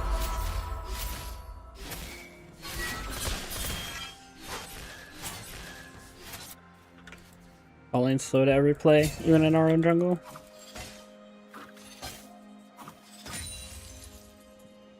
You're in my personal space.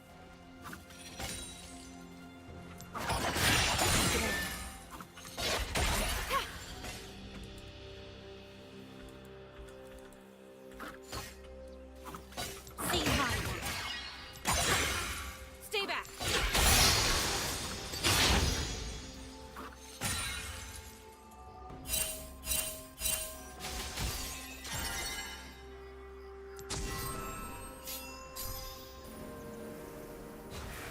Spirits here are different from the ones in the Falyord.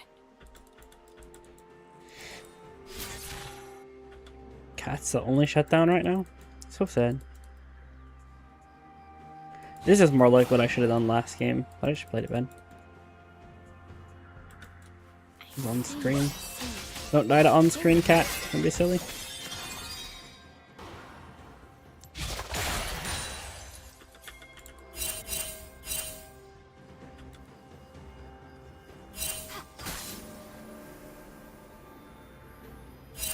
I should write home, so my family's still alive.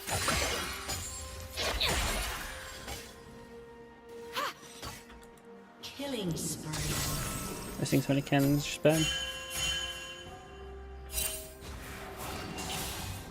What the frick, Nip? Oh, I've read about that.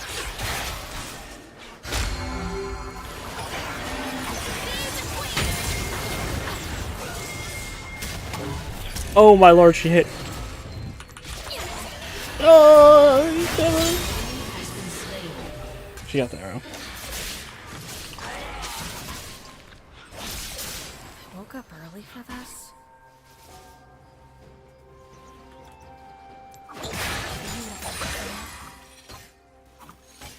One realm to another.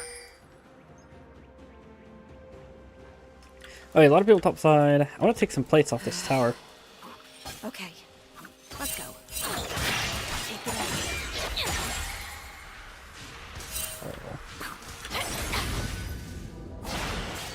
Maybe I get 2. I do. Nice.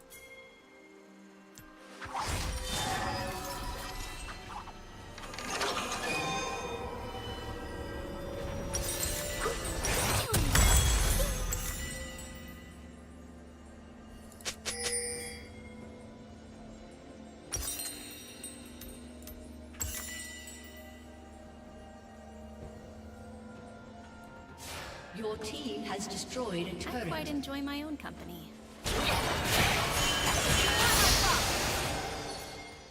All I can do is damage him. I don't think I should persuade. I think I should try to run to the fight. Cat's kind of inting it. I think it's really playable, to be honest.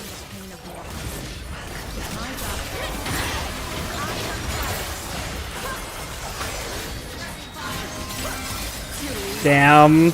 That was so much damage. Was there a dagger I didn't see? Yeah. I wasn't paying attention to the dagger. Katarina, into the fight. A dead cat into the fight. That was completely my bad.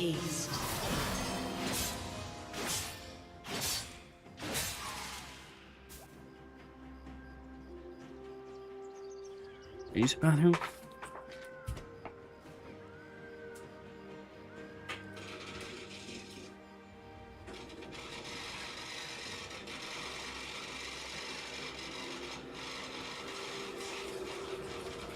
Your turret has been destroyed.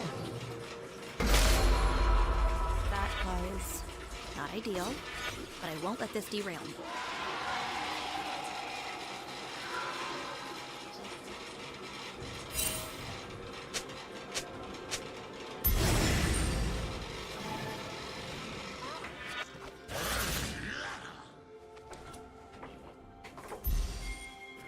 How can anyone be afraid? Wait, the Drake's still up. I'm late. Horrible. Oops.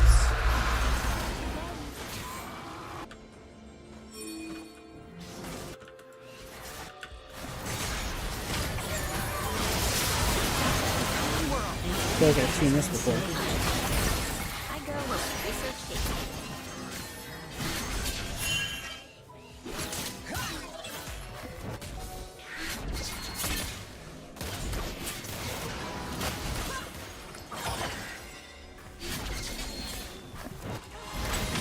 Hester, my friend.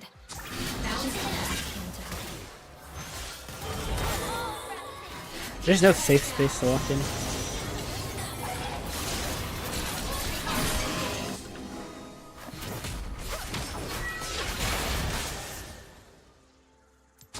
The spiritual balance here is off.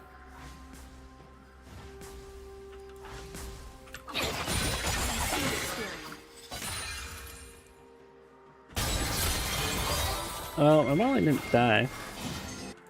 That's full HP though. Sounds, smells. I hate it. If they're running, that must be just the 2 of them, right?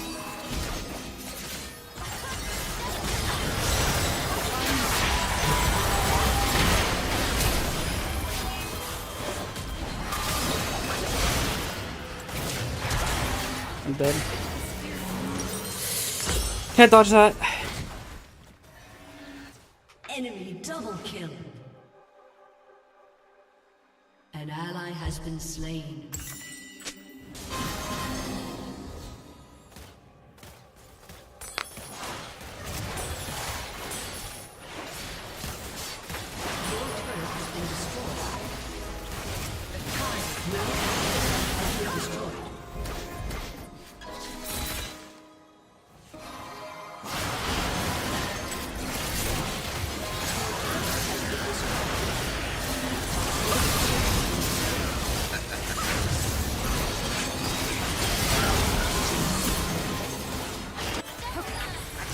A summoner has disconnected. A little bit disappointing. I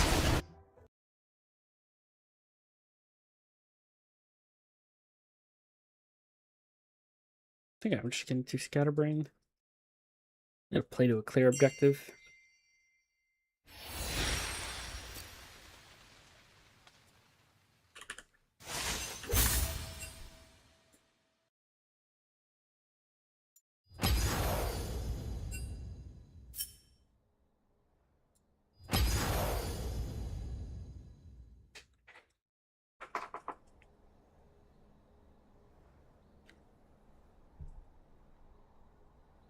I'm pretty sure it's correct, the base, before that bot play happens. I think it's going just fine for me for the most part. I died to a bad Neferi gank. We'll kill Cat. Cat kills us here. Where's this? How's Katarina kill us here? This is the gank.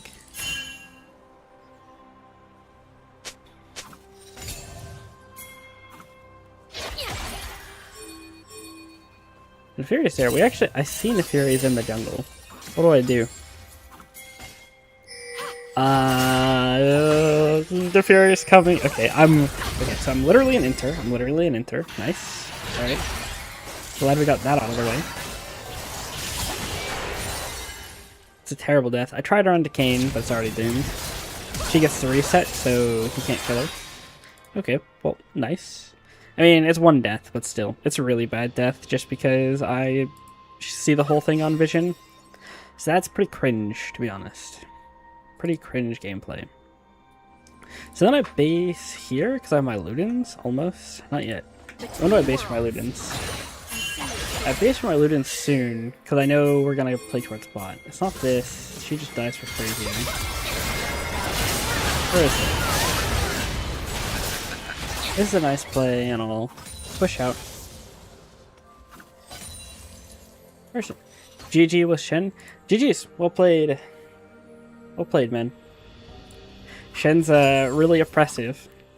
And that Katarina was just able to kind of 1v9 when you were ulting her. Where is it? Where do I back for my Ludens? I back for it here? Come on. Not here. Seriously. I should have it soon, because Ash is basing. She did a trade on me. I think I end up having to base off this. I have to base off that trade. Still don't have it. Man, I'm just sucking at farming, because I definitely should have it by now. This is if you're getting caught.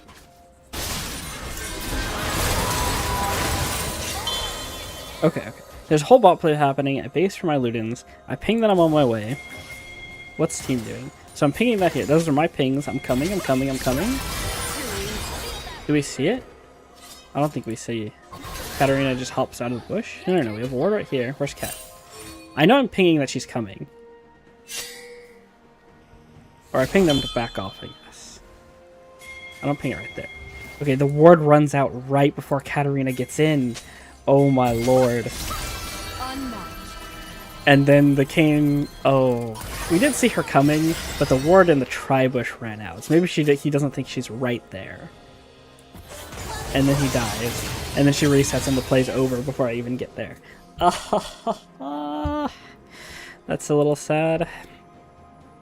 And I think the game pretty much ends from Katarina getting this play off. Bot lane's fed, Cat's fed now. I had a lead on her, now I don't. Kind of tough. Well, it is what it is. I think there's definitely some better teamfight angles that I had, and I missed a couple QEs. I think let's get this going. Alright. So I saw this video from Coach Curtis. It says why mid lane feels weaker this season.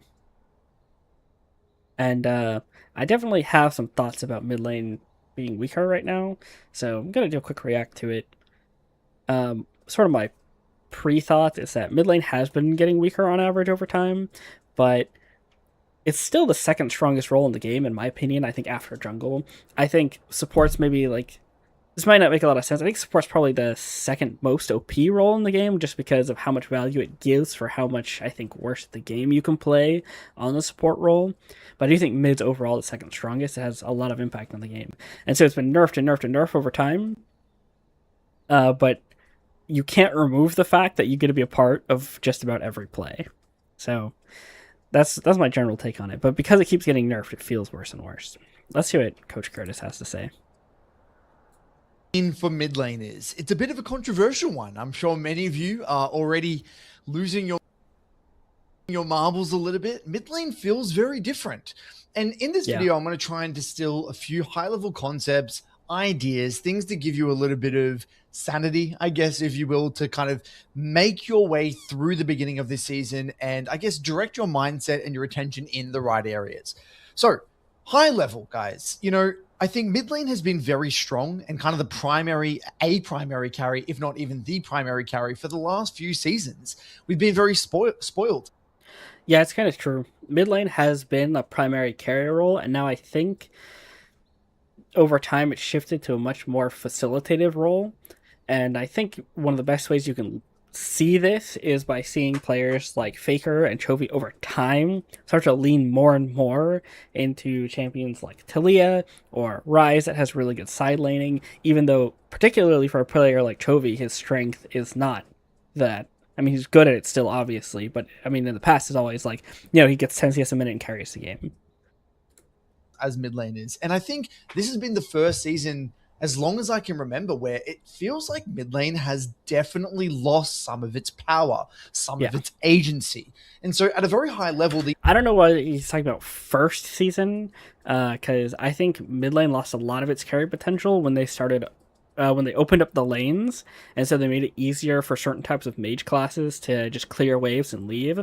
I think that actually removed agency or removed carry potential from a lot of different champions because, excuse me, you weren't forced to interact with your lane opponent as much, so you couldn't like snowball a lane as easily, if that makes any sense. You can't like kill them on repeat unless they're really inting.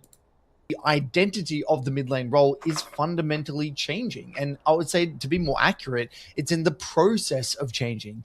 Maybe. Mid lane, I would say, is becoming more cerebral. It's becoming more of a secondary carry role.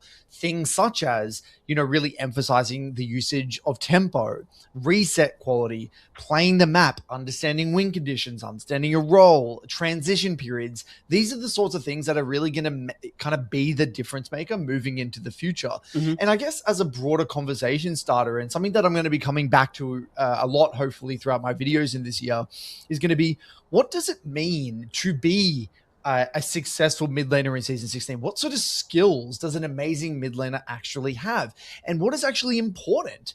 You know, what is the hierarchy of importance of the mid lane skills comparatively to previous seasons? And my intuition is that it's not as though things such as, you know, mechanical prowess, team fighting, skirmishing is not important. It's just that relative to maybe other skills, it may not be as high up on that kind of list of skills that you need to develop. One of my big ones is side laning. I think that skill has become way more prevalent and way more important as time has gone on. Side laning is going to determine, like, you know, how much CS you're getting, which means it's going to help determine how effective you are in fights, which is part of the reason why the role feels weaker, because I think a lot of top lane champions are individually stronger than mid lane champions. So into the mid to late game, when you start playing on side, you start becoming a very similar role to the top laner. Yet you're not as individually strong as top laners are as they get into their mid to late game and other item spikes. So I think that makes it feel a lot worse. So, look, what I'm noticing is that people are falling into kind of two buckets. You are coming from the I guess from the lens of, you know, you love playing mid lane because you love being a carry, you love emphasizing the micro mechanical aspect of the game, and because of that, if you like that, I'd say go play top. This new season has actually caught you off guard and you're not really enjoying the direction of the game. And, you know, speaking transparently, I've seen a lot of people really, really struggle. I've seen master tier players now struggling against emerald players because the flow of the game is different. They're needing to develop new skills. On the other hand, you may fall into the second bucket, which is you already enjoyed the mid lane role because of its more kind of macro oriented, I guess, opportunities. There's a lot of options for you to impact the map and kind of think about the doubt game that's why most holistically, people in like which mid case lane. you're loving this new season and you're already having maybe more success than you were having in the previous year. Now, if you find yourself kind of falling into that first category where you are that kind of mechanical micro, oriented player, that's okay. It's not the end of the world. It just might be a sign that we need to start reframing, reorienting your view of the game and starting to review aspects of the game that maybe you've kind of let slide. And maybe these areas of the game that these may not be intuitive for you to improve upon, in which case, you might need to start watching more content, maybe get coaching, maybe get a friend to help you out and take a look at things Little plug, nice. such as your transition periods, your resets, your calling off of objectives, thinking about your role, thinking about win conditions. Now, a lot of people are going to say, well, Curtis, does that mean that, again, can you just not be a carry? Well, I don't think that's the case. I think all styles are going to be viable, definitely. I've already dabbled with many different styles at the beginning of the season. I would say lane dominant control mages like Orianna, scaling mages like Syndra, champions that can impact the map and skirmish things like maybe Ryze and Ahri. I think every single style is going to be viable. But I think there's a few caveats to that. I think, number one, if you're playing a champion that is less utility-oriented, so more carry-oriented, for example, Katarina, Yasuo, Yone, these sorts of champions, then I would say definitely the game is a lot less forgiving. Once you are behind, you will really feel it more because of the relative strength difference to the other roles. For example, in top lane, they're getting more XP, they're going to get more resources, they have the luxury of having a combat spell as well as TP. The AD carries are getting a much more gold moving into the mid game. They're getting that massive gold injection. So the relative kind of strength of you as a mid laner comparatively to these other kind of roles is going to be very different. And if you're already falling behind and playing a champion, yeah, it's good to note. It's hard to differentiate when you're talking about the power of a role versus the impact of the role in the game. It's like when I try to be like, the power of the champions in the role aren't as strong as those in mid and AD carry. Pretty much naturally because of how the role quests work now, but also just in general, the pool of champions that exists in those lanes become more impactful later in the game than mid laners do, I think, just on average. But that doesn't mean carries aren't viable. But it's a distinction. Like, mid lane is a very, very strong role because of its location, not necessarily because of champions in it are these hyper carry champions. That lacks utility, you're going to feel it massively. So in a way, I feel as though the direction of the mid lane role is like you can play that carry style, but it's more kind of high risk, high reward, and you will really, really, again, feel it if you get behind or if you have poor fundamentals, you will get exposed. Again, for me, I found actually a lot of success playing these sorts of carries. For example, like Orianna, that's all about lane bully, exerting maximum pressure, annihilating your lane opponent. But the mindset that I would adopt if you were kind of falling into this category of being kind of that less utility, more carry-oriented player as a mid laner should be, okay, I want to exert maximum pressure such that I can actually relieve pressure from my side lanes. And that's a bit of a mindset shift, guys. Although it may kind of manifest in a similar way, right? Generating maximum pressure, getting beautiful deep ward. This is exactly what I'm talking about when I was saying that the roles of the mid and top laners become very, very similar as the game progresses. You're both trying to push out your side lanes and make sure that CS doesn't go to waste and things like that.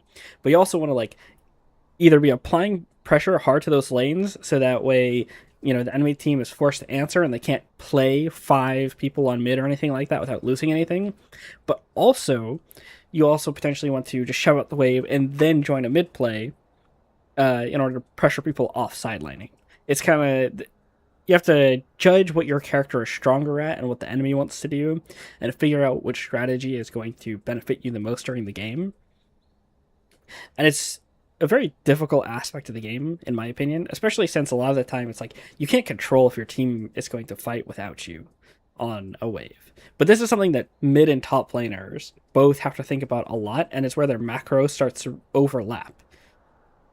Kind of being relentless, chipping away at those plates, whatever. but just fundamentally, you're not going to be that 1v9 carry anymore because, again, moving into mid game, it's unlikely you're going to be able to face the enemy top laner, especially if you're farming equal, Exactly. to the enemy top laner, and neither of you are getting super far ahead. You're probably not going to be able to match them. So that, in turn, you're going to have to start thinking, okay, well, if I can't beat that guy, what are other ways that I can have my impact felt? Whether it be, leveraging tempo to create man advantages, terrain advantages, positional advantages, whether I can, get into position to use fog of war a little bit better. Maybe I can overload one side. Maybe I can leverage my more wave. I really like what my he's saying positioning here. on the map to kind of It takes a little bit of facilitate a creativity. particular win condition, or just in general, if you are exerting a lot of pressure on the map, and I'm kind of dragging and drawing pressure from the enemy jungler and support to my lane, then I'm making my top laner and my AD carry's life a lot easier, which again will kind of pay dividends in the long run. This is sort of the secret trick to Yone, in my opinion. I have a weirdly high win rate on this champion, not on that many games, but I think it's just because you kind of beat like pretty much everything on side once you get Bork or 1 in 3 items. And then so you can just run down the side lane even as a mid laner versus top laners, and then someone's got to answer you. And if you just keep doing that, you can win a lot of games with mid laners that have really good side laning by just pressuring the map, and you'll end up with a low KDA, but I promise you'll be valuable. And so this whole kind of concept of utilizing tempo, I think, is the general theme of Season 16. And I think there are players that are going to really, really enjoy this, and there are going to be players that find this absolutely bamboozling. And I think that these skills, these invisible skills of, again, tempo and being hyper efficient and tightening up your lane assignments and saying no to fights and understanding how to deploy on the map. These are saying things no to that fights is really hard. fly under the Your teammates will radar always hint. in the kind of general league, mid lane community. And I've been coaching for a long time, and these are things that I'm trying to get people aware of. But they are, to give people the benefit of the doubt, they are hard to spot. They are hard problems to fix. And I think that this is going to be the year that really, really challenges a lot of mid laners. Now, a question I've been saying is, people say, Curtis, well, what are the champions that are going to be strong this year? Like, what do you think the meta, what direction do you think the meta is going to go? For me personally, I think Ryze and Anivia are some of the strongest champions you can play right now. They're not particularly good. I mean, they can technically be countered by range and stuff like this, but I think these champions are just so weird because they scale insanely well into the game, but they're also not weak early, and they just have really abnormal play patterns. Like, Anivia has just really, really insane levels of terrain control that no other champion can match. So even in bad Anivia spots, there's tons of value that can be found off pressing R on a location, pressing W, doing a long range stun. Similar with Ryze, his side laning is just not fair. Once he's 3 items, he 1v9s everything. Especially if he has frontline he can hit. Like, if there's melees on the enemy team, he can just bounce and actually DPS even frontline. And his side laning, he just wins it all. And he can R away and all these things. Like, if you're good at these champions, I think you're Thanos. I think otherwise in mid lane, everything else is kind of flex. Look, my intuition right now is that it's still a little bit too early to tell. There's going to be hot fixes. There's going to be changes. It wouldn't surprise me if champions that have that mid-game flexibility, also with strong skirmishing, like that of maybe Talia and Ryze, would be quite strong. Maybe even like that of Ari. Wouldn't surprise me if TF becomes a little bit stronger moving into the season as the damage dies Ari does do a surprising amount of damage right now. It's kind of weird. Down in the game, which typically the damage is very high at the beginning of the season. In saying that, though, I do kind of feel like strong laners are going to have a place. Like, if you're playing something like a Yasuo or an Orianna that is kind of dominating the 1v1, that can be very beneficial because, again, jungler, if you can draw that pressure from the jungler or the support and be that pressure sponge like Faker does so well, I do think that is going to be a very viable way of kind of indirectly facilitating other carries on your team. I like hearing him just say a lot of the same language that I was using. I use Faker as an example. I use the word facilitate similarly, not the same idea as drawing jungle pressure, but that is one good thing. I think the other really nice thing about being strong in lane is even if you're not playing a roaming champion, if you're stronger in the lane and you have push, that means you have prio in the lane. So you can still join plays first or force them to sacrifice CS in order to join plays, which I think is still good. And then you've also got champions that can really leverage tempo and terrain advantages. Like if you're a very good Lux player, for example, who can get into position, leverage that fog of war, I think that's also going to be a really kind of strong archetype to play, because You can since win the on Atacon anything. removal and just the general theme of, I think there is just the game seems to be a little bit more skirmish heavy at the moment. I don't know if that's just early season or the direction of the game this season. I do think, again, there's a lot of opportunities for those champions that can leverage fog, like Zoe, In my opinion, solo queue is always skirmish heavy. Lux, for them to be quite strong. So still too early to tell though, but yeah, TLDR, I think champs that have that flexibility in mid game with that macro like Ryze and Talia are probably going to be, at the top. Last thing I want to mention I here think Talia in might have this too many bad section is lanes. a lot of people are going to have to work on their early lane fundamentals. And you hear this all the time, right? Here we go Yeah, I again, really some need bullshit code saying work on your fundamentals. But, even though it does sound a little bit boring and cliche, I really believe this to be true because, again, like I was saying before, because the relative strength differences with the role quest and mid lane being a little bit weaker than that of maybe top and 80 carry, just in terms of, again, gold injection and XP injection, I do think if you get behind because you're dying to early ganks and you're messing up your reset windows, you're desyncing with your jungler, your waves are in bad spots, you will get punished for that. Yes, that is kind of getting offset by the fact that the home guards is getting you faster to lane, and it is easier to theoretically tempo reset. Home guards is the other new change that's really affecting mid lane play. Even without TP, it's extremely hard to have an actual timer in the game. Like, there's the margin of which you have to actually play if you're going to something that's not just the mid lane tower and shoving the wave is so small. So if you don't get any value when you move, it just feels like GG. If you just waste time one time. In saying that, I do think it is just worth noting one. It's not. I'm really trying to say that mid lane just feels a lot worse than I think it actually is, just because of how relatively strong it's been in the past. I don't know exactly what the best way to fix that would be, but I just think that's the state of it right now. I don't think it's weak. Once you get behind, it will be harder to come back. Now, another thing that is worth noting, guys, combat summoners on mid laners are going to be more viable because how much easier it is to get back into lane because of the home guards extensions all the way up to the middle of the tower back in the middle of the lane. I do think we're going to see a lot more assassins taking combat spells, maybe even mages taking kind of more combat-oriented spells like Ghost, Heal, Barrier, It requires you to Exhaust, change your things macro a like little that. bit. So that's another thing that if you're playing a champion that If you don't have TP, it's important to play on the same side as the objective, at least as it's spawning. doesn't necessarily need TP, you may want to be experimenting with some of those combat spells.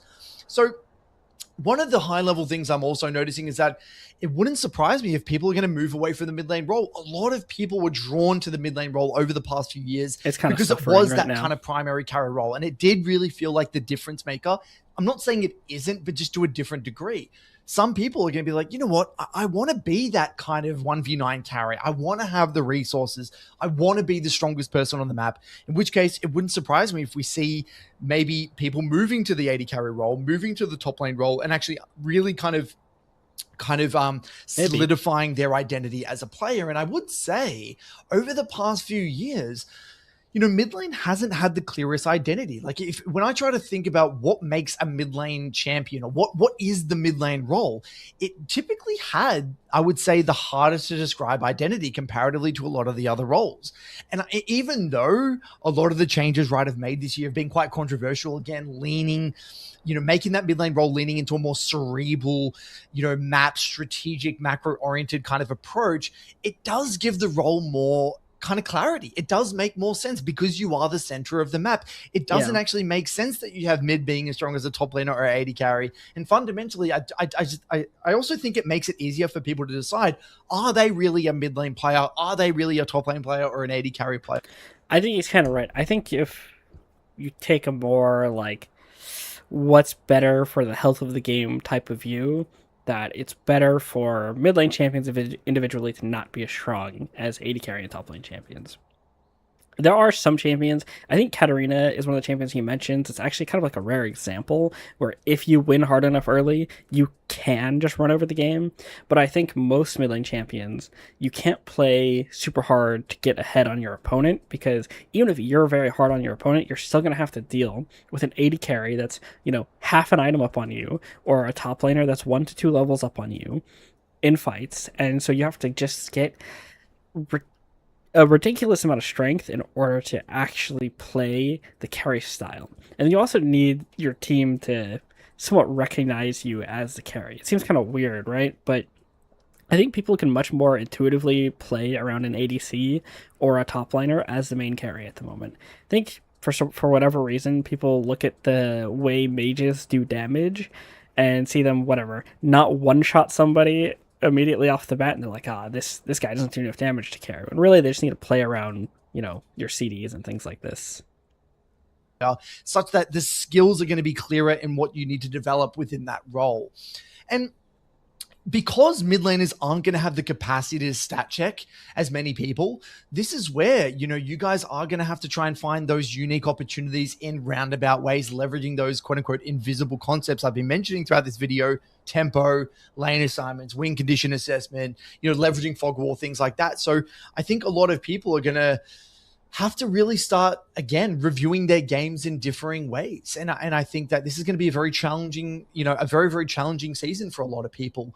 But in saying that, it will pose a great opportunity for people that are willing to actually get into the details, and people who are willing to actually take max accountability for their games. So look, my advice, if you're watching this and you're looking to kind of get off on the right foot and have success in Season 16, you're going to have to work on your transition periods. I've got some great videos on my YouTube about this. I did one on Phantasm with his Akshan where I spoke about transition periods, cleaning up lane assignments, the way you deploy on the map, when you should stay in the side lane versus move, these kind of sequences. I would love to hear what they say about when to move on side. I think that's something I struggle the most with. Because right now, all I'm doing is I go on side with the wave to clear, and I'll push out the neutral wave, and to decide whether or not I'm going further, I pretty much will just look at the mid situation, see how many people I see on the map. If I know that I'll be drawing pressure, or if people can't match me with the current map situation, then I'll keep going. Otherwise, I tend to lean towards mid, even if I'm not immediately showing on the mid play. But I don't know if this is like the foolproof way of doing it. Maybe sometimes you just have to like play up on your team more. Because when you're shoving out a wave after someone shoved a wave into you and you're ping-ponging it back and forth, it's like that's their timer to make a play. It's like, can you rely on your team to, help you out there and not int? I think maybe actually the best way to answer it would be to set up a side lane freeze. So you can lean towards the mid play, and then when you see someone on the map away from, this ARAM, then you can go and push out your wave. That's just my theory at the moment. I probably need to try that out. That leave you opportunities to generate tempo are going to be crucial to leverage. Working on your communication around neutrals, it's very, very common to see people just mindlessly fight. Like, here's a dragon, let's go and fight it, rather than actually thinking critically about how that dragon is going to play out for the game holistically. Being clear on your role in the game. Are you there to peel your rated carry? Are you there to kind of provide utility in key fights and peel for someone? Are you there to dive into the backline with your top laner? Having more clarity about the win condition and your role in that win, in regards to that win condition, is going to be crucial. And being very hard on yourself when you're reviewing your deaths. I think, like, as a mid laner, you're gonna feel it pretty hardcore on those deaths. So really making sure that you're holding yourself to a higher standard there. And guys, the game is changing. The game is evolving. I would just like that last Aurora game. I had that really bad, super preventable death on mid. always view, League as this river, and it's moving in some sort of direction. And it's best not to fight it. It's best to just go with the current, go with the flow. You could sit there and read it with your pitchfork and be like, oh, I want to go back to season XYZ. And there's always been people like that. But if you want success long term in League of Legends, you need to kind of roll with the punches. You need to roll with the meta. And I think that right now it is going to be uncomfortable, but try not to jump to too many conclusions. Try not to get too stuck in your way. Remember, how we are playing the game in week 1, week 2 is not going to be what it's like in week 5, week 6, let alone high level. Maybe Riot don't like I think that's actually generally incorrect. I don't think people. Okay, I mean, maybe I don't know. He's seen a lot more different ranks than I have, especially at one time. Like at any one period in the game, he's a coach. He's probably seen tons of VODs from all different ranks, right? I only play at the rank that I play at, and then I watch whatever challenger streamer I'm into or something at the moment, right? But at least for me, when I look at the game, it was like I don't notice significant changes in the way people play the game.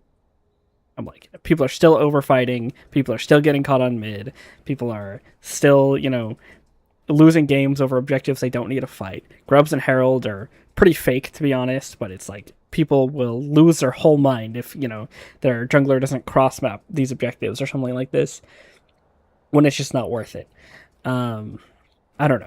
I don't think people have changed all that much, but maybe he sees something that I don't.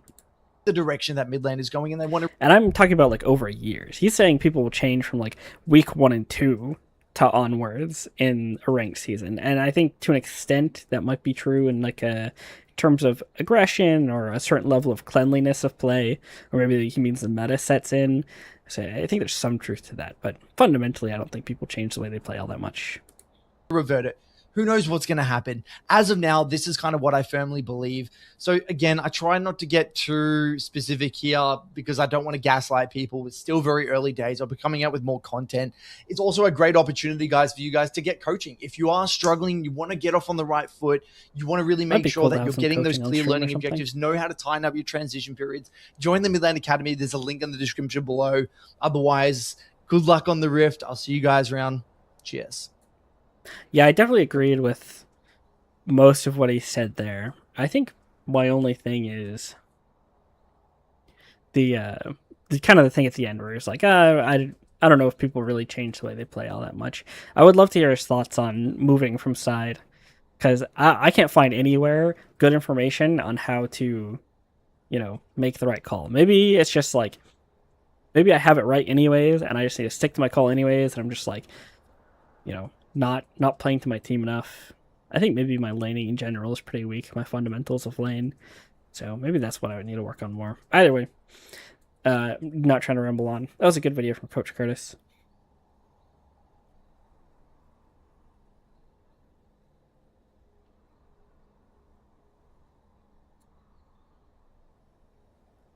Okay, let's play some more games. I wonder if it'd be cool to switch to tribing a top laner for a little bit. I think for whatever reason, my top lane games, laning-wise, have been going significantly better than my mid lane ones. And I'm not entirely sure why that is.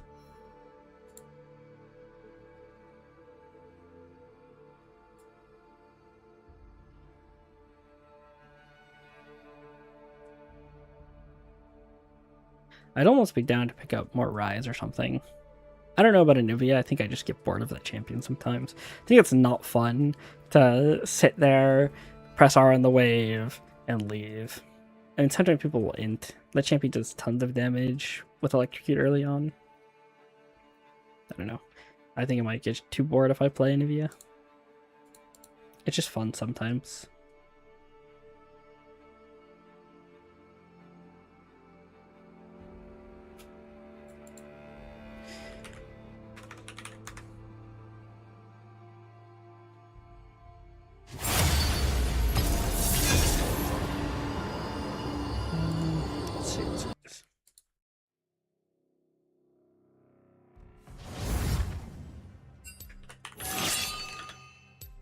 I'll let him trade to the bottom, it's fine.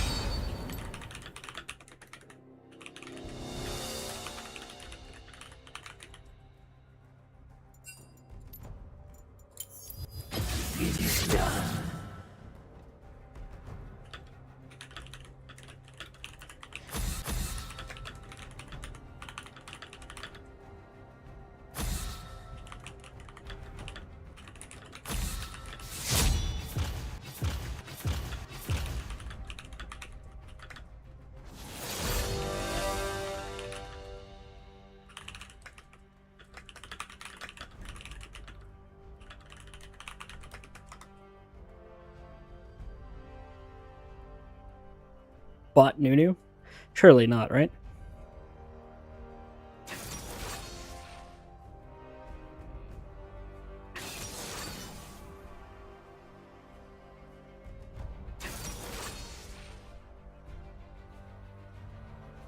Thinking, focusing, gameplay.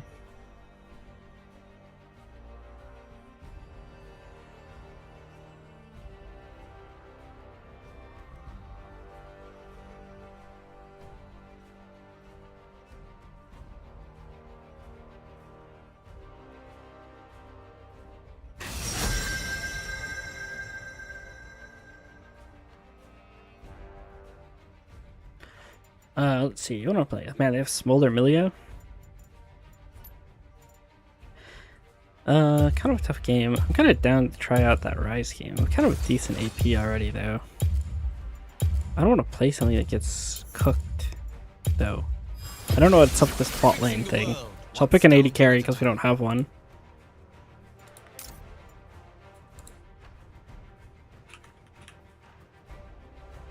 Last time I went this, people were going this Hubris build. I think like Hubris Collector on auction. That felt pretty bad, to be honest. Zoe, that's cool. Man, what's winning on this champion is switching like a lot.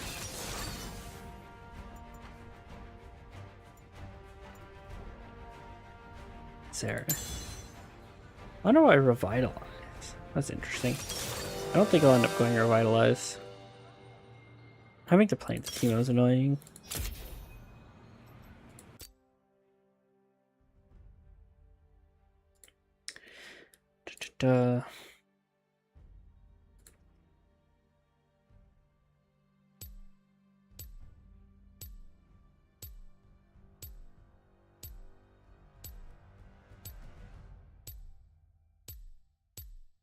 Not sure, not sure.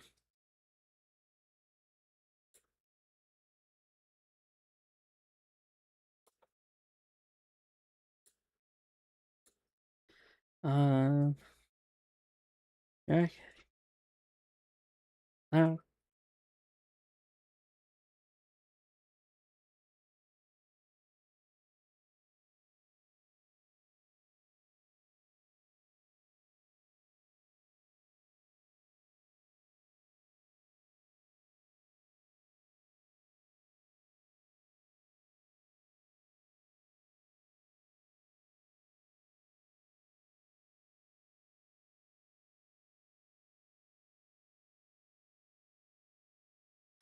Interesting.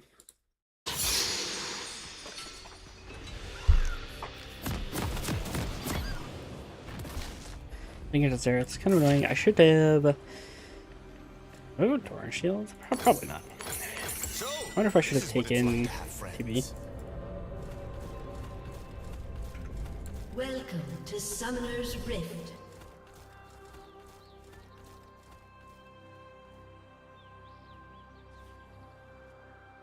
Minions have spawned. Sorry, can't let you live. You understand. Oh my.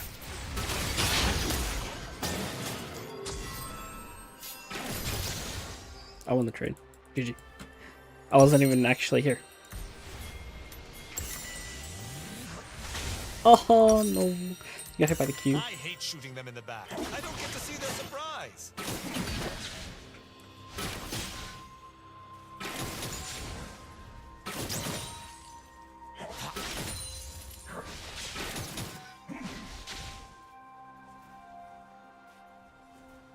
You don't deserve life. One of these Zereths.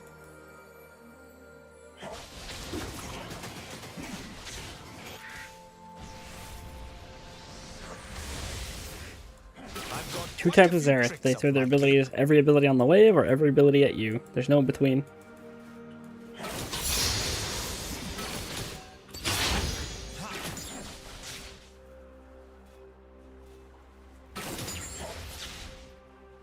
Smolder for calling somehow. Interesting. It's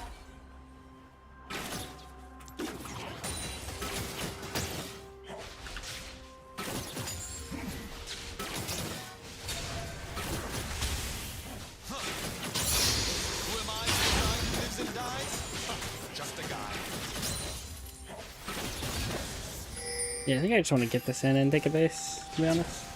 Way out in this mess. By like a cull or something.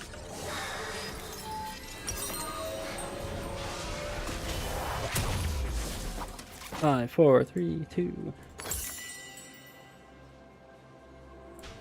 I don't think I'll lose very much for it. And it's good base, having knight, giving me the extra item. Everything happens for a reason. Something I saw another so auction do this the other day, and I think it's probably good. You kind of auto attack a lot early, and you'll get value off your E.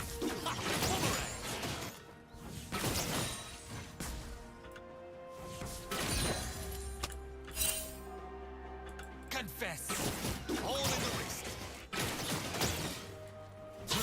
Am I lagging bad?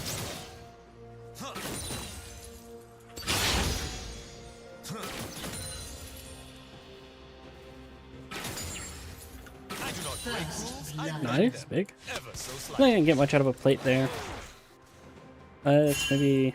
Okay, someone's... Oop. I think I can walk this. Chwana's coming too. Sometimes I even sneak up on myself. Look at him go.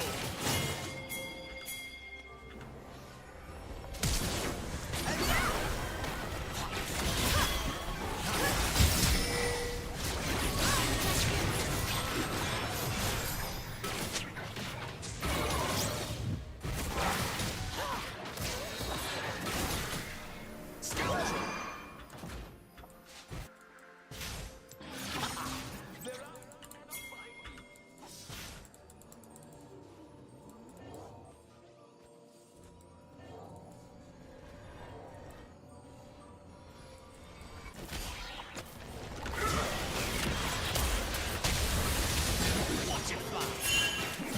Yes, ability is here.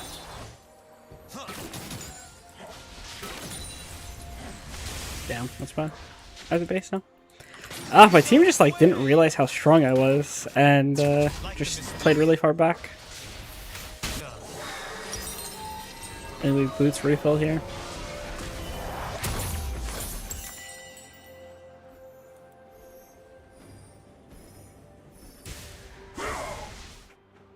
I lose a decent amount off that now. But I kind of just 1v9 early game like that. People say I hold a grudge too long, but those people are dead. I guess we end up with a crab off of it. Not sure that's really worth though.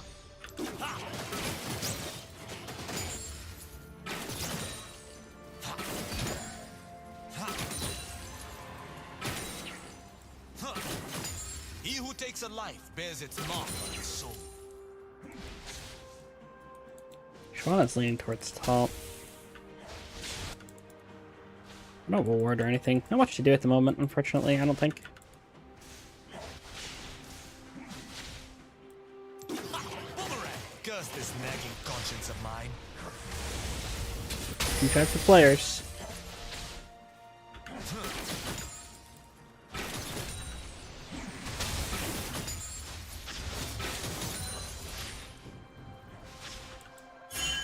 Okay, Outdoes the spot. boomerang. Someday you'll learn its secrets.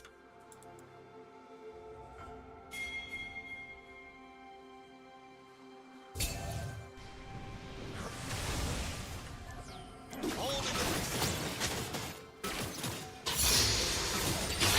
I don't envy you.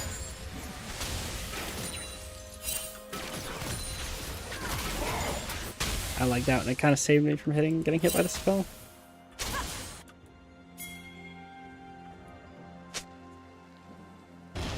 Okay, Flynn. Time to soil this. I thought she thought Nocturne was there.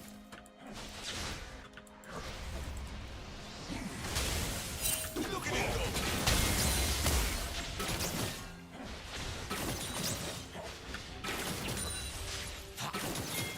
Vengeance with a smile. Nocturne's crossing at the top.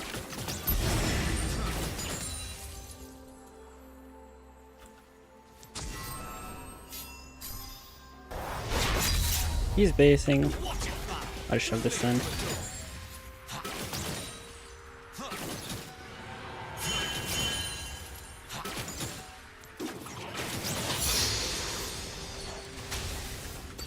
I'll get my pickaxe.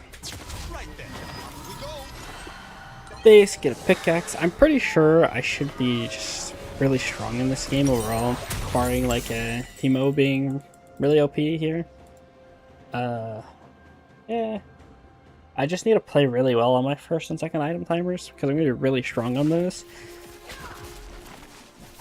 Strong enough to probably even pressure the Xerath and the Smolder. It'll be really bad if they get a scale too hard. These champions are ridiculously impressive. It's probably getting Xerath ulted too. I don't think it hit my Xerath ult at least. I think Xerath based. Things to do, scores Tempo to settle. player? Oh, he didn't base. He's thinking about ulting. That's a lot of damage.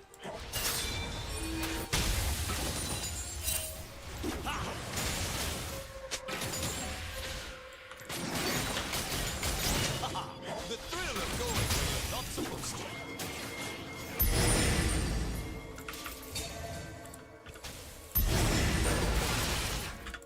She thought Nocturne was going to be there. Oh. I should go invisible and wait for him to throw a Q on the wave, actually.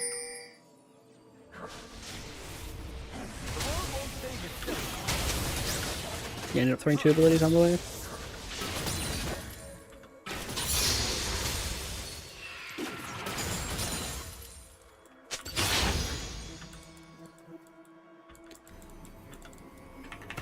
People without grappling hooks, what are they thinking?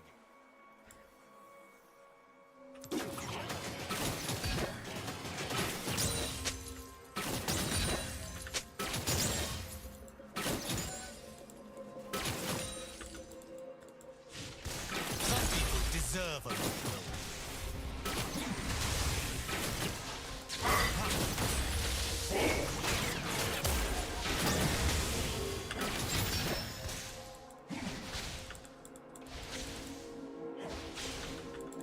Talk is worthless. We are what we do. All in the race. An ally has been slain.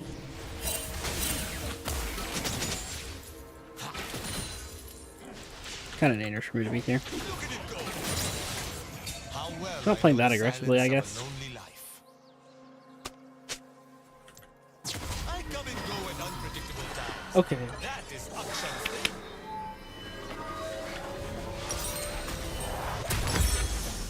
Bye.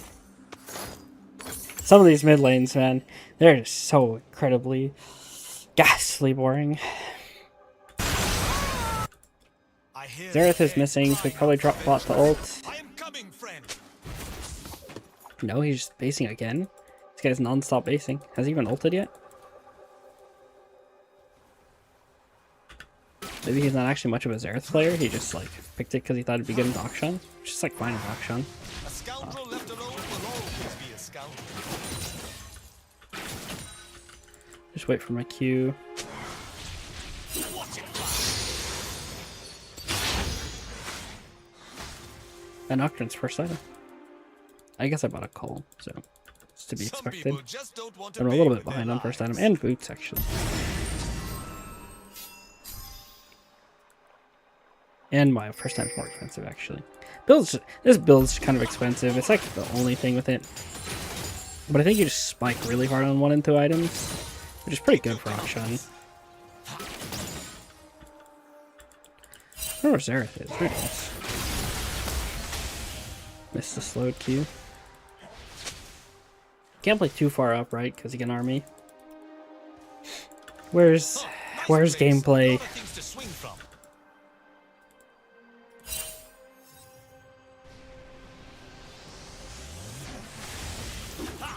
Two types of Xerath players.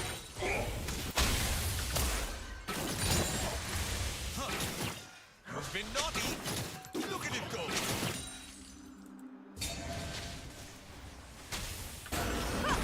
I actually didn't get any mana yet. Has been slain. Easy one.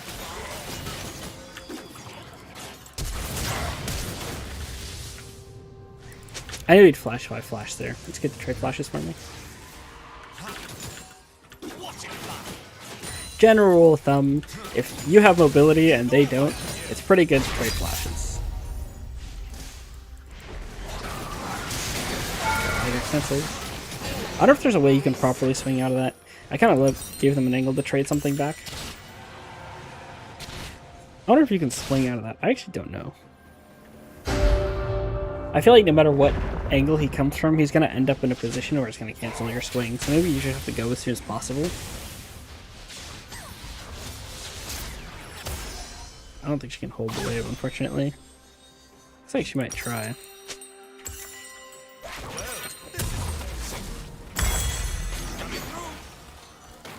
Yeah, not that determined. An ally has been slain.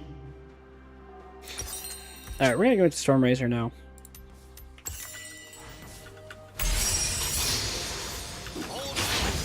Once they see me, it is too late for forgiveness.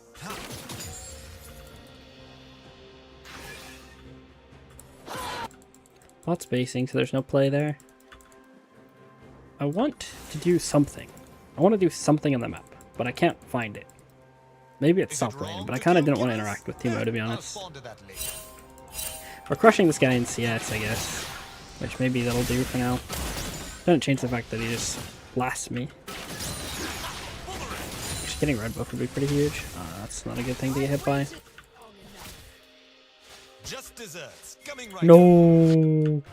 Wait. He thought he walked into the red buff and he didn't. He tried. Wait, he ran to it and TP'd back to lane. What greed.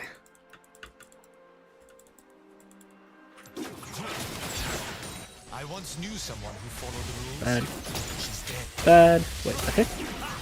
Stupid champ.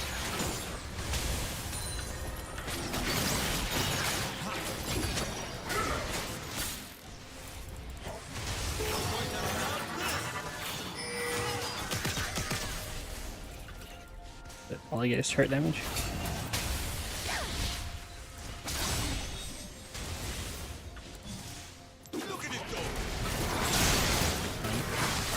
Like, I can't play the game with Nocturne existing.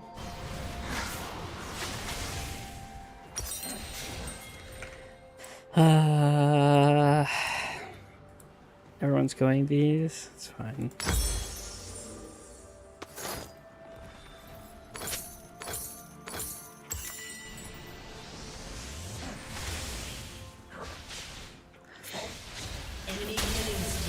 Like, he never has to lose a wave the same way I have to lose waves when he bases. He's just farming worse than I am, and that's the only reason he looks like. But it's like, you can see he's been around more than he does. He has significantly more XP than me, but no assists. He hasn't been getting kill XP. This is just minion waves. Has been destroyed. I'm afraid you must Your pay. turret has been destroyed.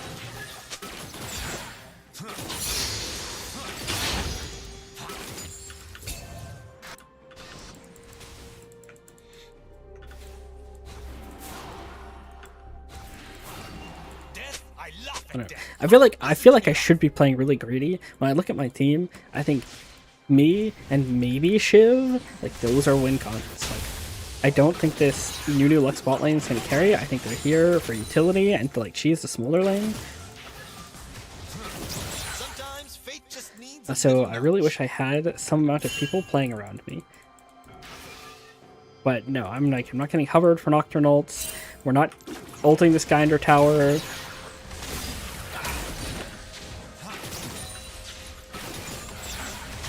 defend yourself.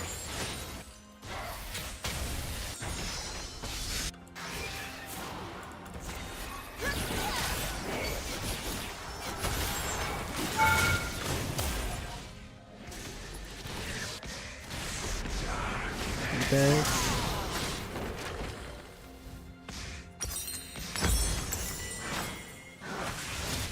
I think we're gonna lose the game. Then. I mean, I forgot, the new has been coming, but nothing's really been coming of it. I think we got his flash one time, and we got some damage another time, but I just can't kill him alone, especially with Nocturne coming. I need some support from Shyvana. Maybe if Lux comes too and actually hits something.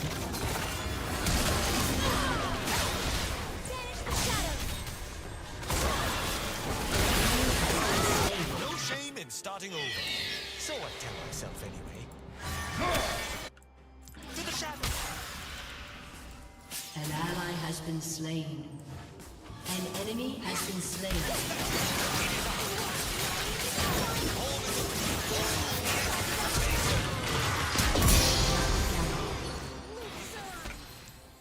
Now for my grand escape. Yeah, maybe I should have just done that sooner.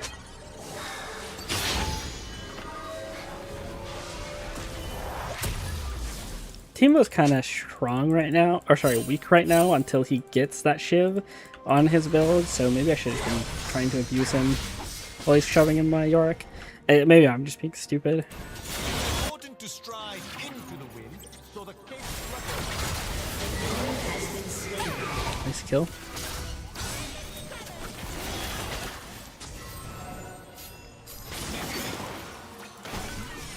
Tyke.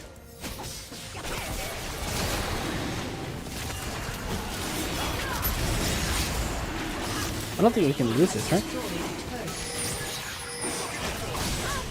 They want it out?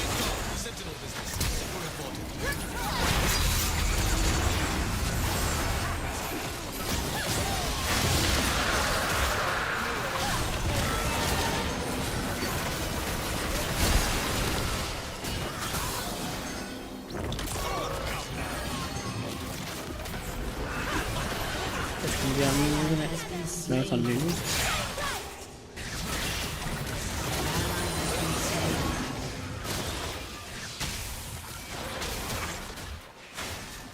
I hate shooting them in the back. I don't get to see their surprise.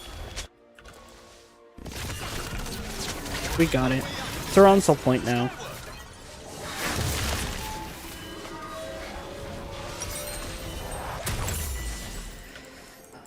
I think I'm just getting bored, that's all. Maybe I do need to switch roles. The video is almost convincing me. Like, playing these lanes out every single game where I don't get to do anything unless somebody across the map is inting horribly, actually is just the worst, to be honest. Watch it fly. Of course, part of me doesn't want to demote off playing a different role. I've just kind of always been a mid laner. I live by my own code. Don't be an ass. An ally has been slain.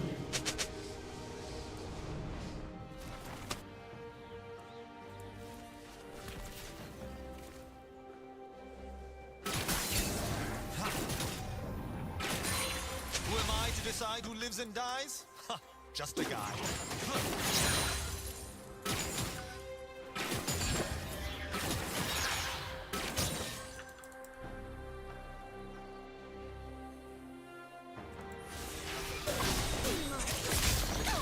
I can feel them. I love this spot. An ally has been slain. Enemy double kill.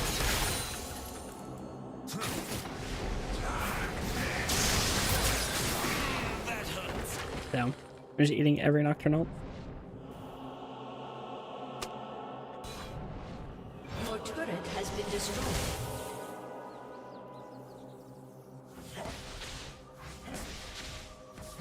I'm just, I don't know. They're gonna get pinged on me more. I'm not really communicating, I guess.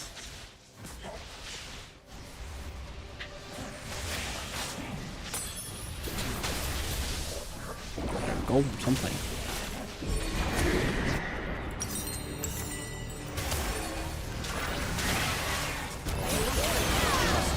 Yes, yes, the guy who I revived. they just seem weak to me. I think the game is winnable. Maybe it won't be once Smolder gets items.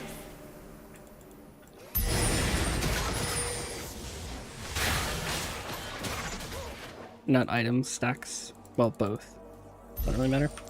I'm just staying mid because I'm kind of the actual AD, and I'm kind of good at getting to sides anyways.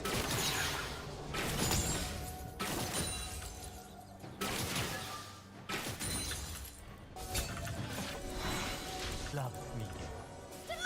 see me right now because of the Phalanx. I look really strong right here. Oh, it doesn't work. Ooh.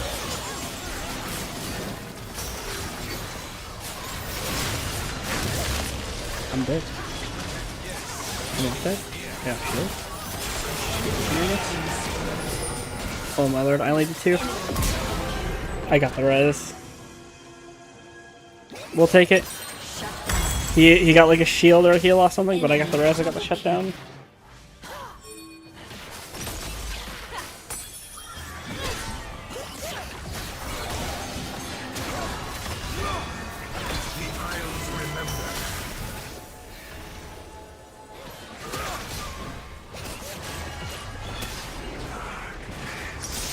ally has been slain. I wonder if coachless has a win percentage difference of roles. Like, I wonder if like it's decent on another role. Maybe I'll at least try out playing some games somewhere else. Executed.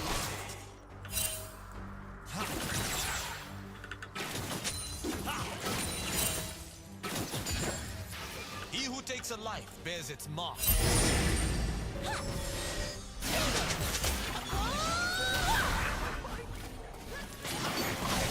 Oh, that angle. We can get soul.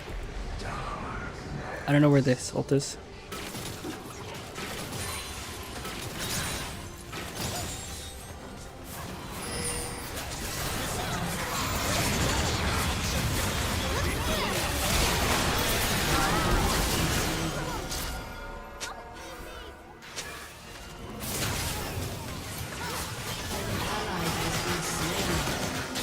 Damn.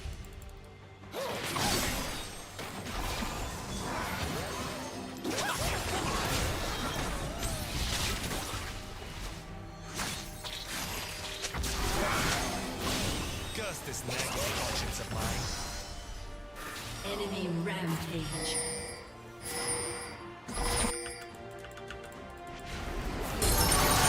Damn, I'm just stopped by the ult.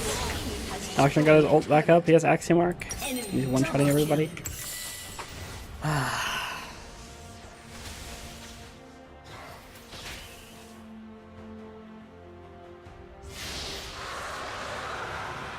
It's really been painful.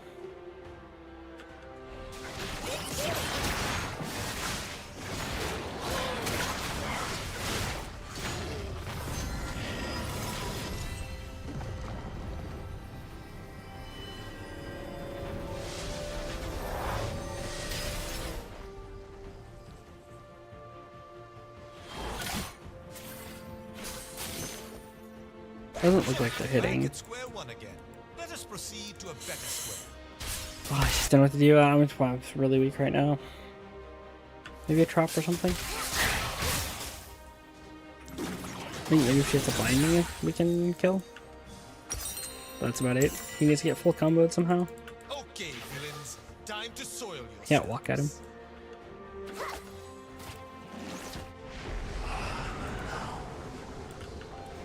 Look at it go. Yeah, I was like, I knew he could walk into the bush in the Nocturne Vision. But kind of surprised that he knew that.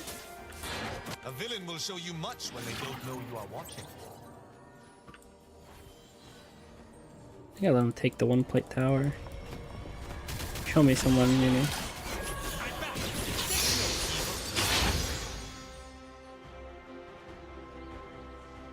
They're all top side.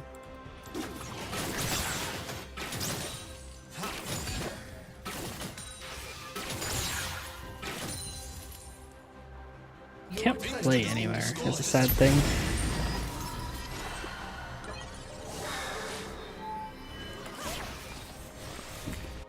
I stopped my recall because I thought things were about to go down.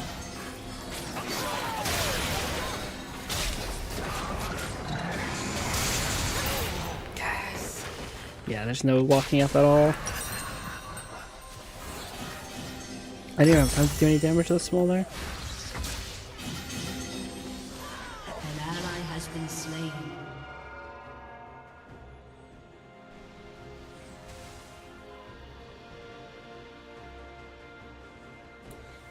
No, we're one point away from Drake. Your team has destroyed I am a inting turret. too hard this game. I'm just getting really demotivated really An ally has been fast. slain.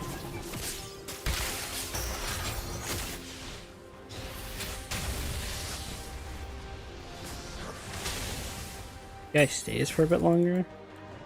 Well, this is embarrassing.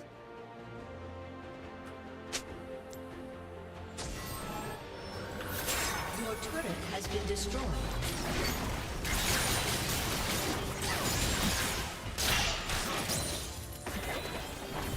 Action mark is making it really, really low. So yeah, he kind of does have ult every 30 seconds, to be honest. He's also already level 16. I think a shroom here. If Timo decided to stay in Biz somewhere, I'm dead. Well, maybe I'm just dead to shrooms anyways.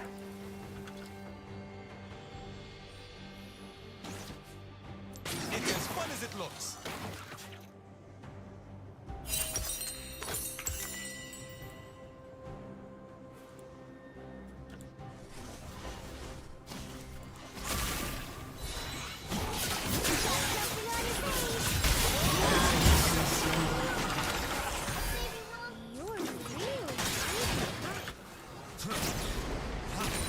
An ally has been slain.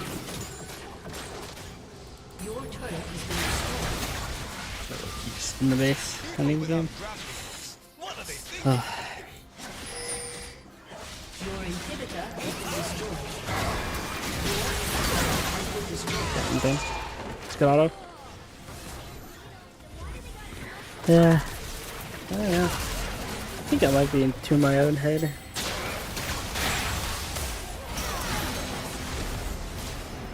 ally has been slain. Your turret has been destroyed. Just so despaired.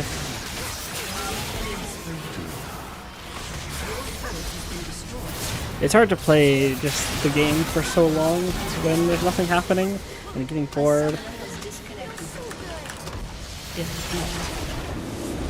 And then I try to go for things. I'm sure there's more things to look for. I just don't know what to look for. Kind of spacing out.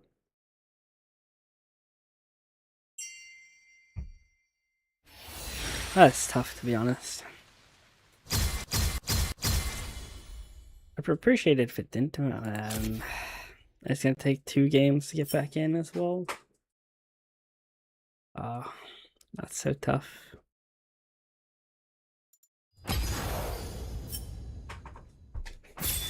I just didn't know what to do.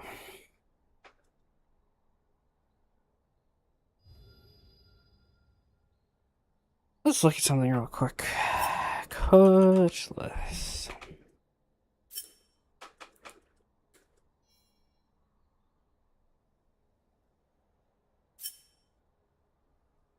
Let's see. Red team. Training games. I want.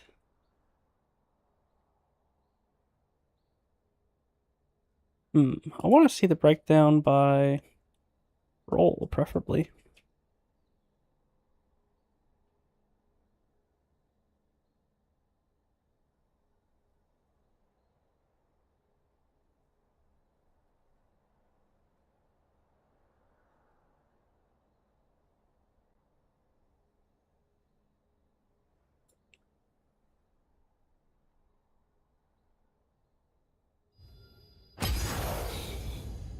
I don't know. So sad.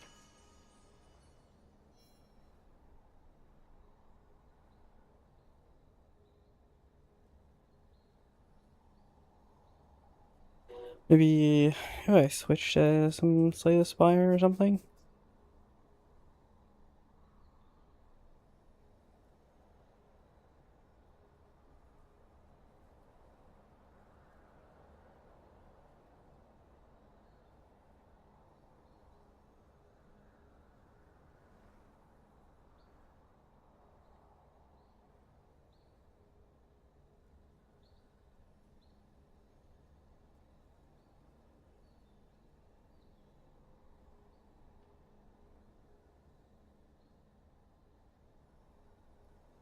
I should look at that game. It bugs me too much.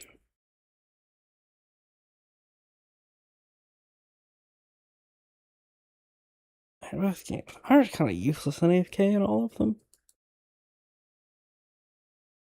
I think I'm just playing too scared and safe. Like, I actually need to do something in the game. I'm not trading, I'm I'm looking for these plays, but not well. They're not good. Just like, what am I doing? I'm doing nothing every game right now.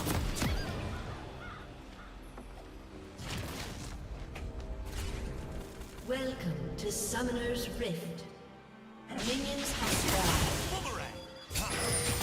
I almost get a pretty good level 1 trade here. I take this Q though. Bam. Lose HP? Yeah. So I end up losing the trade by a little bit. But it's kind of fine. Well, it's actually not. If he plays this better and just, you know, keeps pressuring the wave and then chooses to TP while I'm kind of at this HP, it'll actually really suck a lot, to be honest.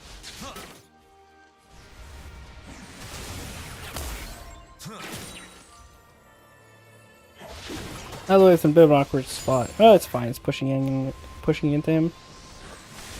Dodge the Q. Now I should focus on one minion. We're gonna kill this and get level 2. The thing about Auction level 2 is it's not gonna help us trade on it that much. When I was watching an Auction video before, this is kind of a while ago now, but it always say that like if they have their back row up, it's really hard to trade with your E. He's kind of far away enough now that I might be able to get a proc of it or 2 and then do a PTA. I wonder if I should experiment with Electrocute Auction. It might just be better in lane. Especially with the... I wonder if items count towards Electrocute. Like, can I just R by itself with Electrocute if I have the energized items? 2 energized items? Maybe.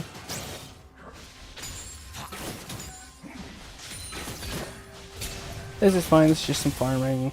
I was farming actually pretty decently. At least for me. I've been farming really bad lately. I mean, missing that. Okay. Ah, that's not good.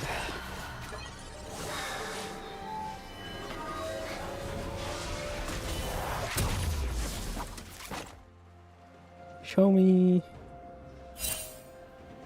I know we based here for a call. This is all fine so far. I think this is pretty normal laning. Where can I do something? Okay, so push hard here. Okay, so this would be a timer. I kind of walk up to see if I can do a play. I actually walk up so far here that they can see me on vision. Let's see. Do we see this Nocturne? So we don't see this Nocturne right now. Maybe Destiny News sees it. One sec.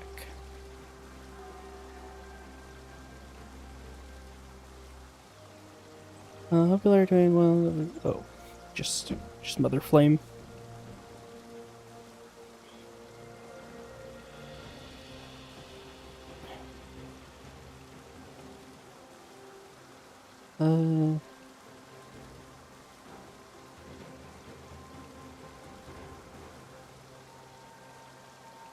What holiday is this weekend? It's a holiday weekend?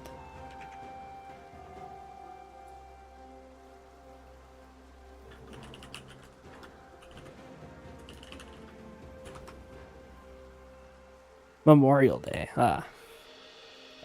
American, by the way.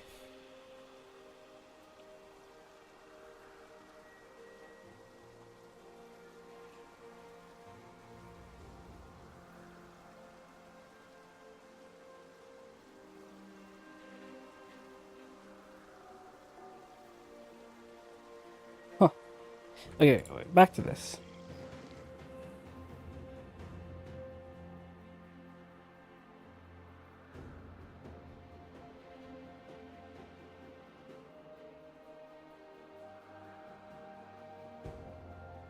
Yeah.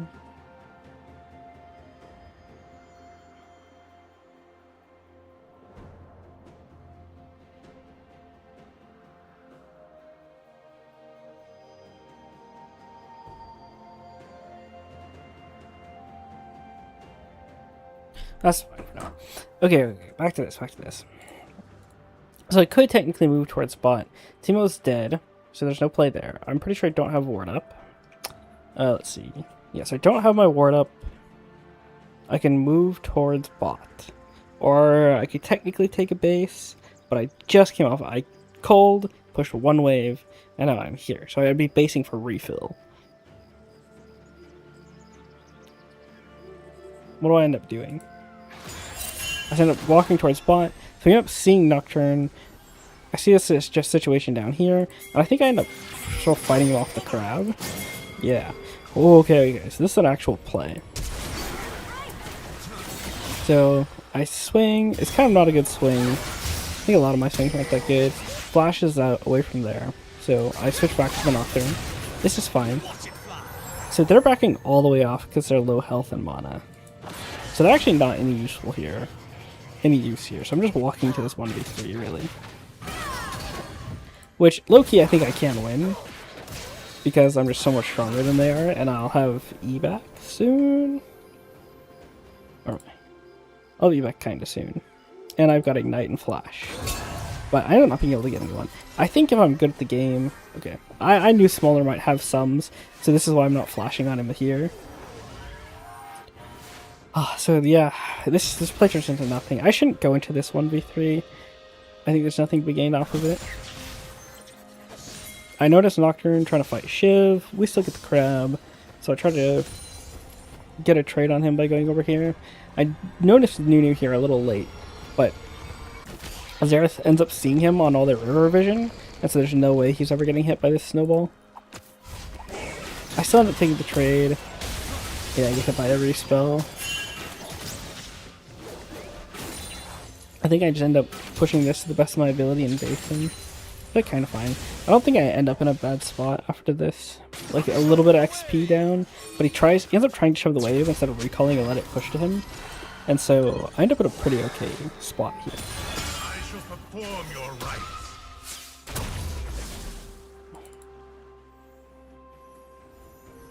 Let's see. So this is kind of fine so far. I think trying to go in 1v3, it wasn't going to get me killed, but I'm wasting more time than I needed to, and I could have been fixing my wave. So I think it's pretty okay. Now what am I doing? I think my first deck for a while is Nocturne. So that was another play. I don't really think I have a timer there. This is that. I continue to shove the wave. Not very well. Having 0 attack speed is awkward. So now I got another move timer. I can't move on Teemo. We definitely cannot dive Teemo. Plus my Yorick has no mana. So I start looking bot again. So by now this Nocturne should be on vision. So I see this Nocturne. What do? Bot pings away. It looks like if the play's already gone before I even really get here. And I know Xerath is 6, so he might ult to the play before I even get there. Bot backs all the way off. I don't want to walk into Nocturne here, especially since it's bot's first move. So there's still no play.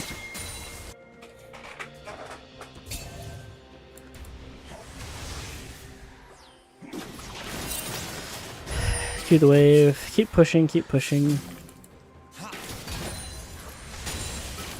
I think I should be... See, right there? That's a trade. I missed a trade right there.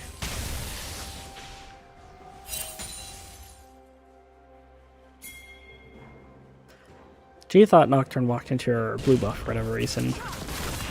So I went over here. He didn't end up being there, but we just listened to our jungler's call there. I really wish I hit that trade. That was a big miss, I think. That was like my first actual opportunity to trade on him the whole game. We're trying to shove out our wave so we can play Drake here. Nocturne's sitting over the wall. We end up seeing him. Yeah, he Qs. We just take a little bit of damage, which... whatever.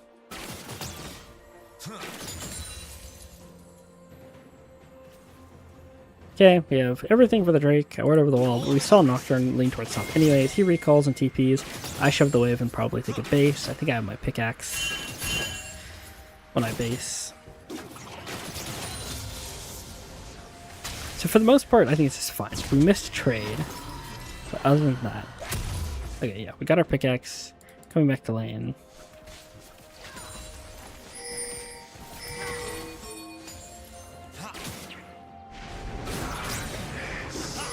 This is a little bit of CS. We're collecting our wave under tower. We know Xerath is probably looking to ult top. He doesn't end up ulting because they just have it without anything. This is still fine. 8 minutes into the game, I don't think I've done anything troll yet. And game's still pretty even. They're just like 200 ahead. So again, shoving the wave, we take a few chunks here, which ends up being bad. So I think we ended up deciding we need to recall on the timer. Oh, we take a trade here. We get hit by the E. We could have eat out of that. There's a dash at the end of your E, we could have gotten out of that. But we end up actually mostly getting the HP back. I think it's still bad for us to try to overplay this, because really, we're just going to take one more ability, and then maybe we get Seraph ulted, or we get Nocturne ulted. So this was good. I remember invising, waiting for him to throw his abilities, so that way we didn't have to worry about that.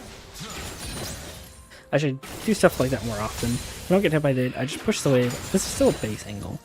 What do I do? I think this is a hard base angle. I keep staying. I'm just like wandering around mid lane for some reason and BMing him. Okay, I let him base. I know he has no TP, so I get to shove the extra wave. The result's fine. I think I should just base with him. Because if he just... maybe if he fakes the base, then he shoves and it's bad for me.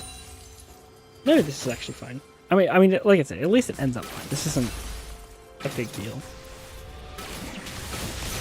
We creep 2 plates. We end up taking a lot of damage. This is still bad. Nocturne doesn't have ult. He ulted top, actually. I don't know why I was talking about Nocturne ult earlier. He ulted top. We're fine. I don't know the timer on at this point, though, and it's almost up. So being here, like, it's just barely bad. He ends up recalling on a ward? No.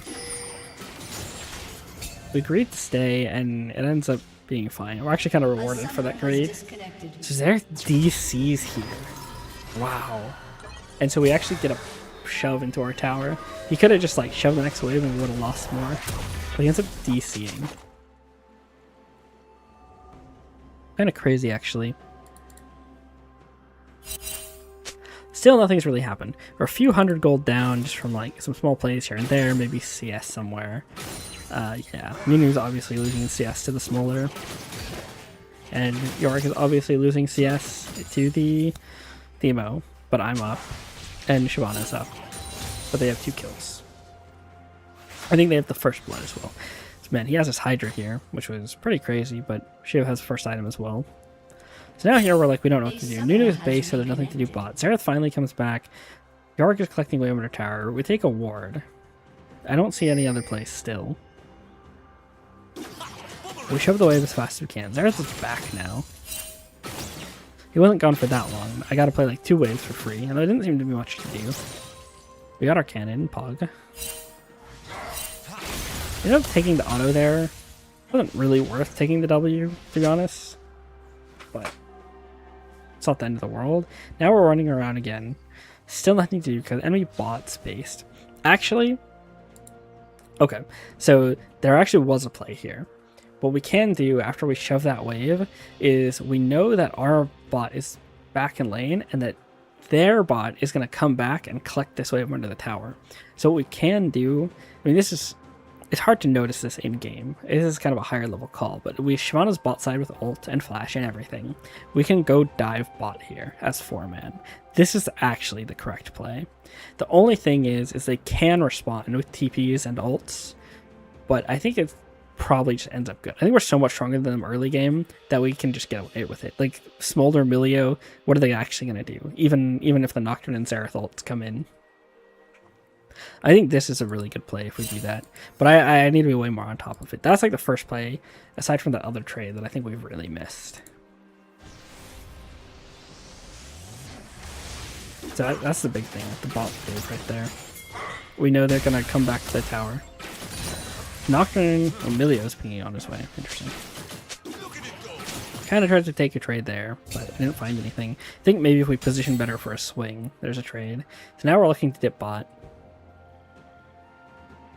So this play ends up happening. Like if I'm already here, because I kind of can be on the last wave. This wave is just arriving now. Instead of like trying to like throw my abilities to this area, I can be at this play pretty much already. But at the moment, it doesn't look like it's going to turn into anything. So we end up trying to take a trade. I trade flashes. That's just a spectator bug. I didn't flash in place. I traded flashes with the Xerath, which, as I said in game, was actually good. I think it was actually good to trade their flash there. So in theory, we can just... Nocturnal. Well, real quick, I'll finish up on my point that I was making. Because in theory, we can just jump on him with anyone else later. Like, if Nunu comes and hits a snowball, or Shyvana ults on this guy, or even just flash and slows him, like, he probably just dies. But I just need, like, a little bit of help to do it. I can't do it on my own. Especially with Nocturne existing. I can't go too aggressive on the play. So I try to shove the wave in, because I know I have the health advantage, and I want to use it to keep him in here. Okay, so this is kind of bad. I know that my team's on Drake, and we don't see Nocturne. Wait, no, we do see Nocturne. Wait, when did he walk into this ward? Am I that much of an enter? Oh my god. Don't do the directed camera, please.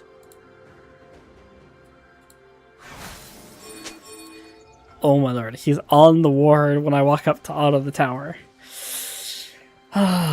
Yeah, okay, that's bad. I just need to look at the map. Because I have plenty of time to just swing backwards here. We see him on the ward before anyone else. He ults pretty quick. And I should see that my team's on Drake. And that we see Nocturne bottom. The only play that they can make right now, because they're conceding the Drake, is this play on me mid. And so I give them an angle to do something while I'm gone. It's not that bad. It's not a game-ending death or anything like that, but it's extremely avoidable. And I probably lose a good chunk of this wave here for dying.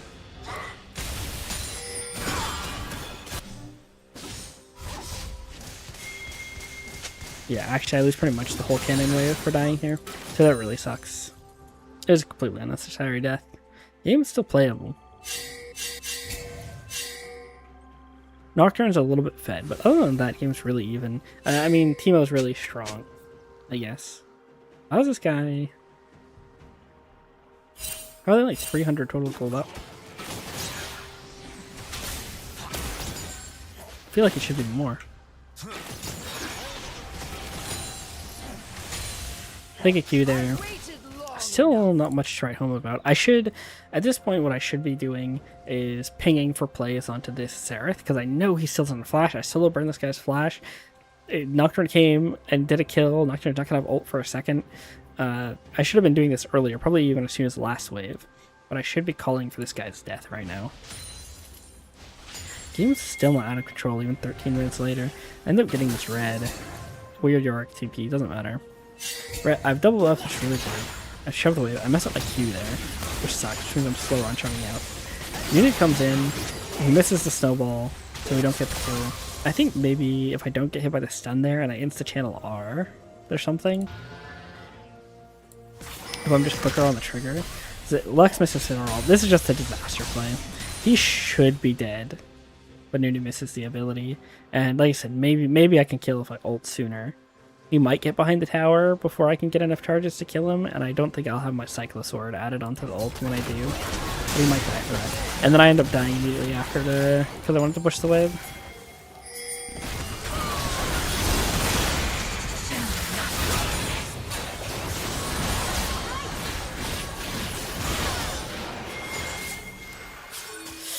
Ugh, yikes. Yeah, okay. We push this. So now we have two pretty bad deaths. And wait, the game just all of a sudden cracked open to a 3k gold lead? It's 2k here. 30 seconds ago it was 1k.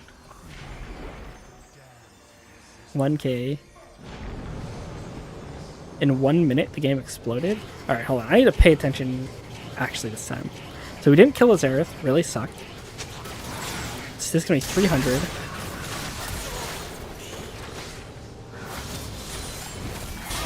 Alright, what else is happening? Spot play going on.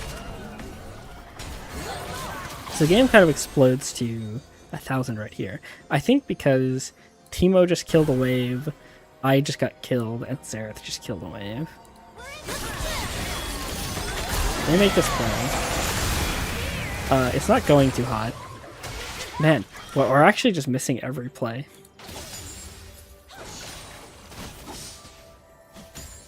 $1k here.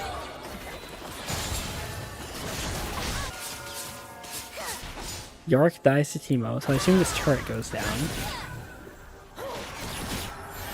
1.7k. Is this first tower too? I think it is. Smolder ends up killing Lux somehow. We'll get to that in a second. Yeah, what's the wave? Yeah, and first turret, and then boom, it's 3k. How did Lux die? Real quick.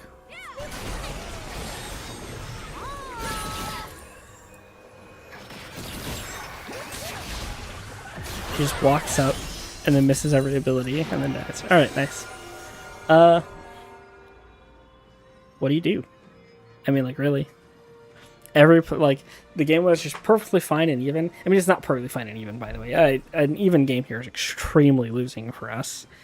I mean, just because they have Smolder Milia, which just outscales pretty much everything that we have. Shiv doesn't seem to scale as monstrously strong as she was as of, like, a patch or two ago. Oh, excuse me. Even as she had bigger items, it didn't seem like that she was that successful at actually winning any fights later. Kind of cooked.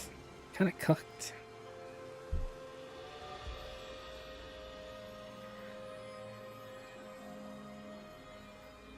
I don't know if that means the entire game's, like, not my fault. I end up chain dying. Okay, I get kind of tilted at this point, I think. I start ranting about the play is not working, or that, like, I'm not getting enough resources. But they did try, they just didn't work. I mean, there's not much more to say about that. I think that's where we'll leave the VOD review for now. Do I want to do some Slay the Spire before I leave? I don't think I want to play another game. I think I need a break. 4 games in a row, plus VOD review, plus React. Do I want to do some Slay the Spire? Maybe I'll be back online later to do some Slay the Spire or something like that. But I think for now, we're going to call it 3-hour streams better than what we've done so far.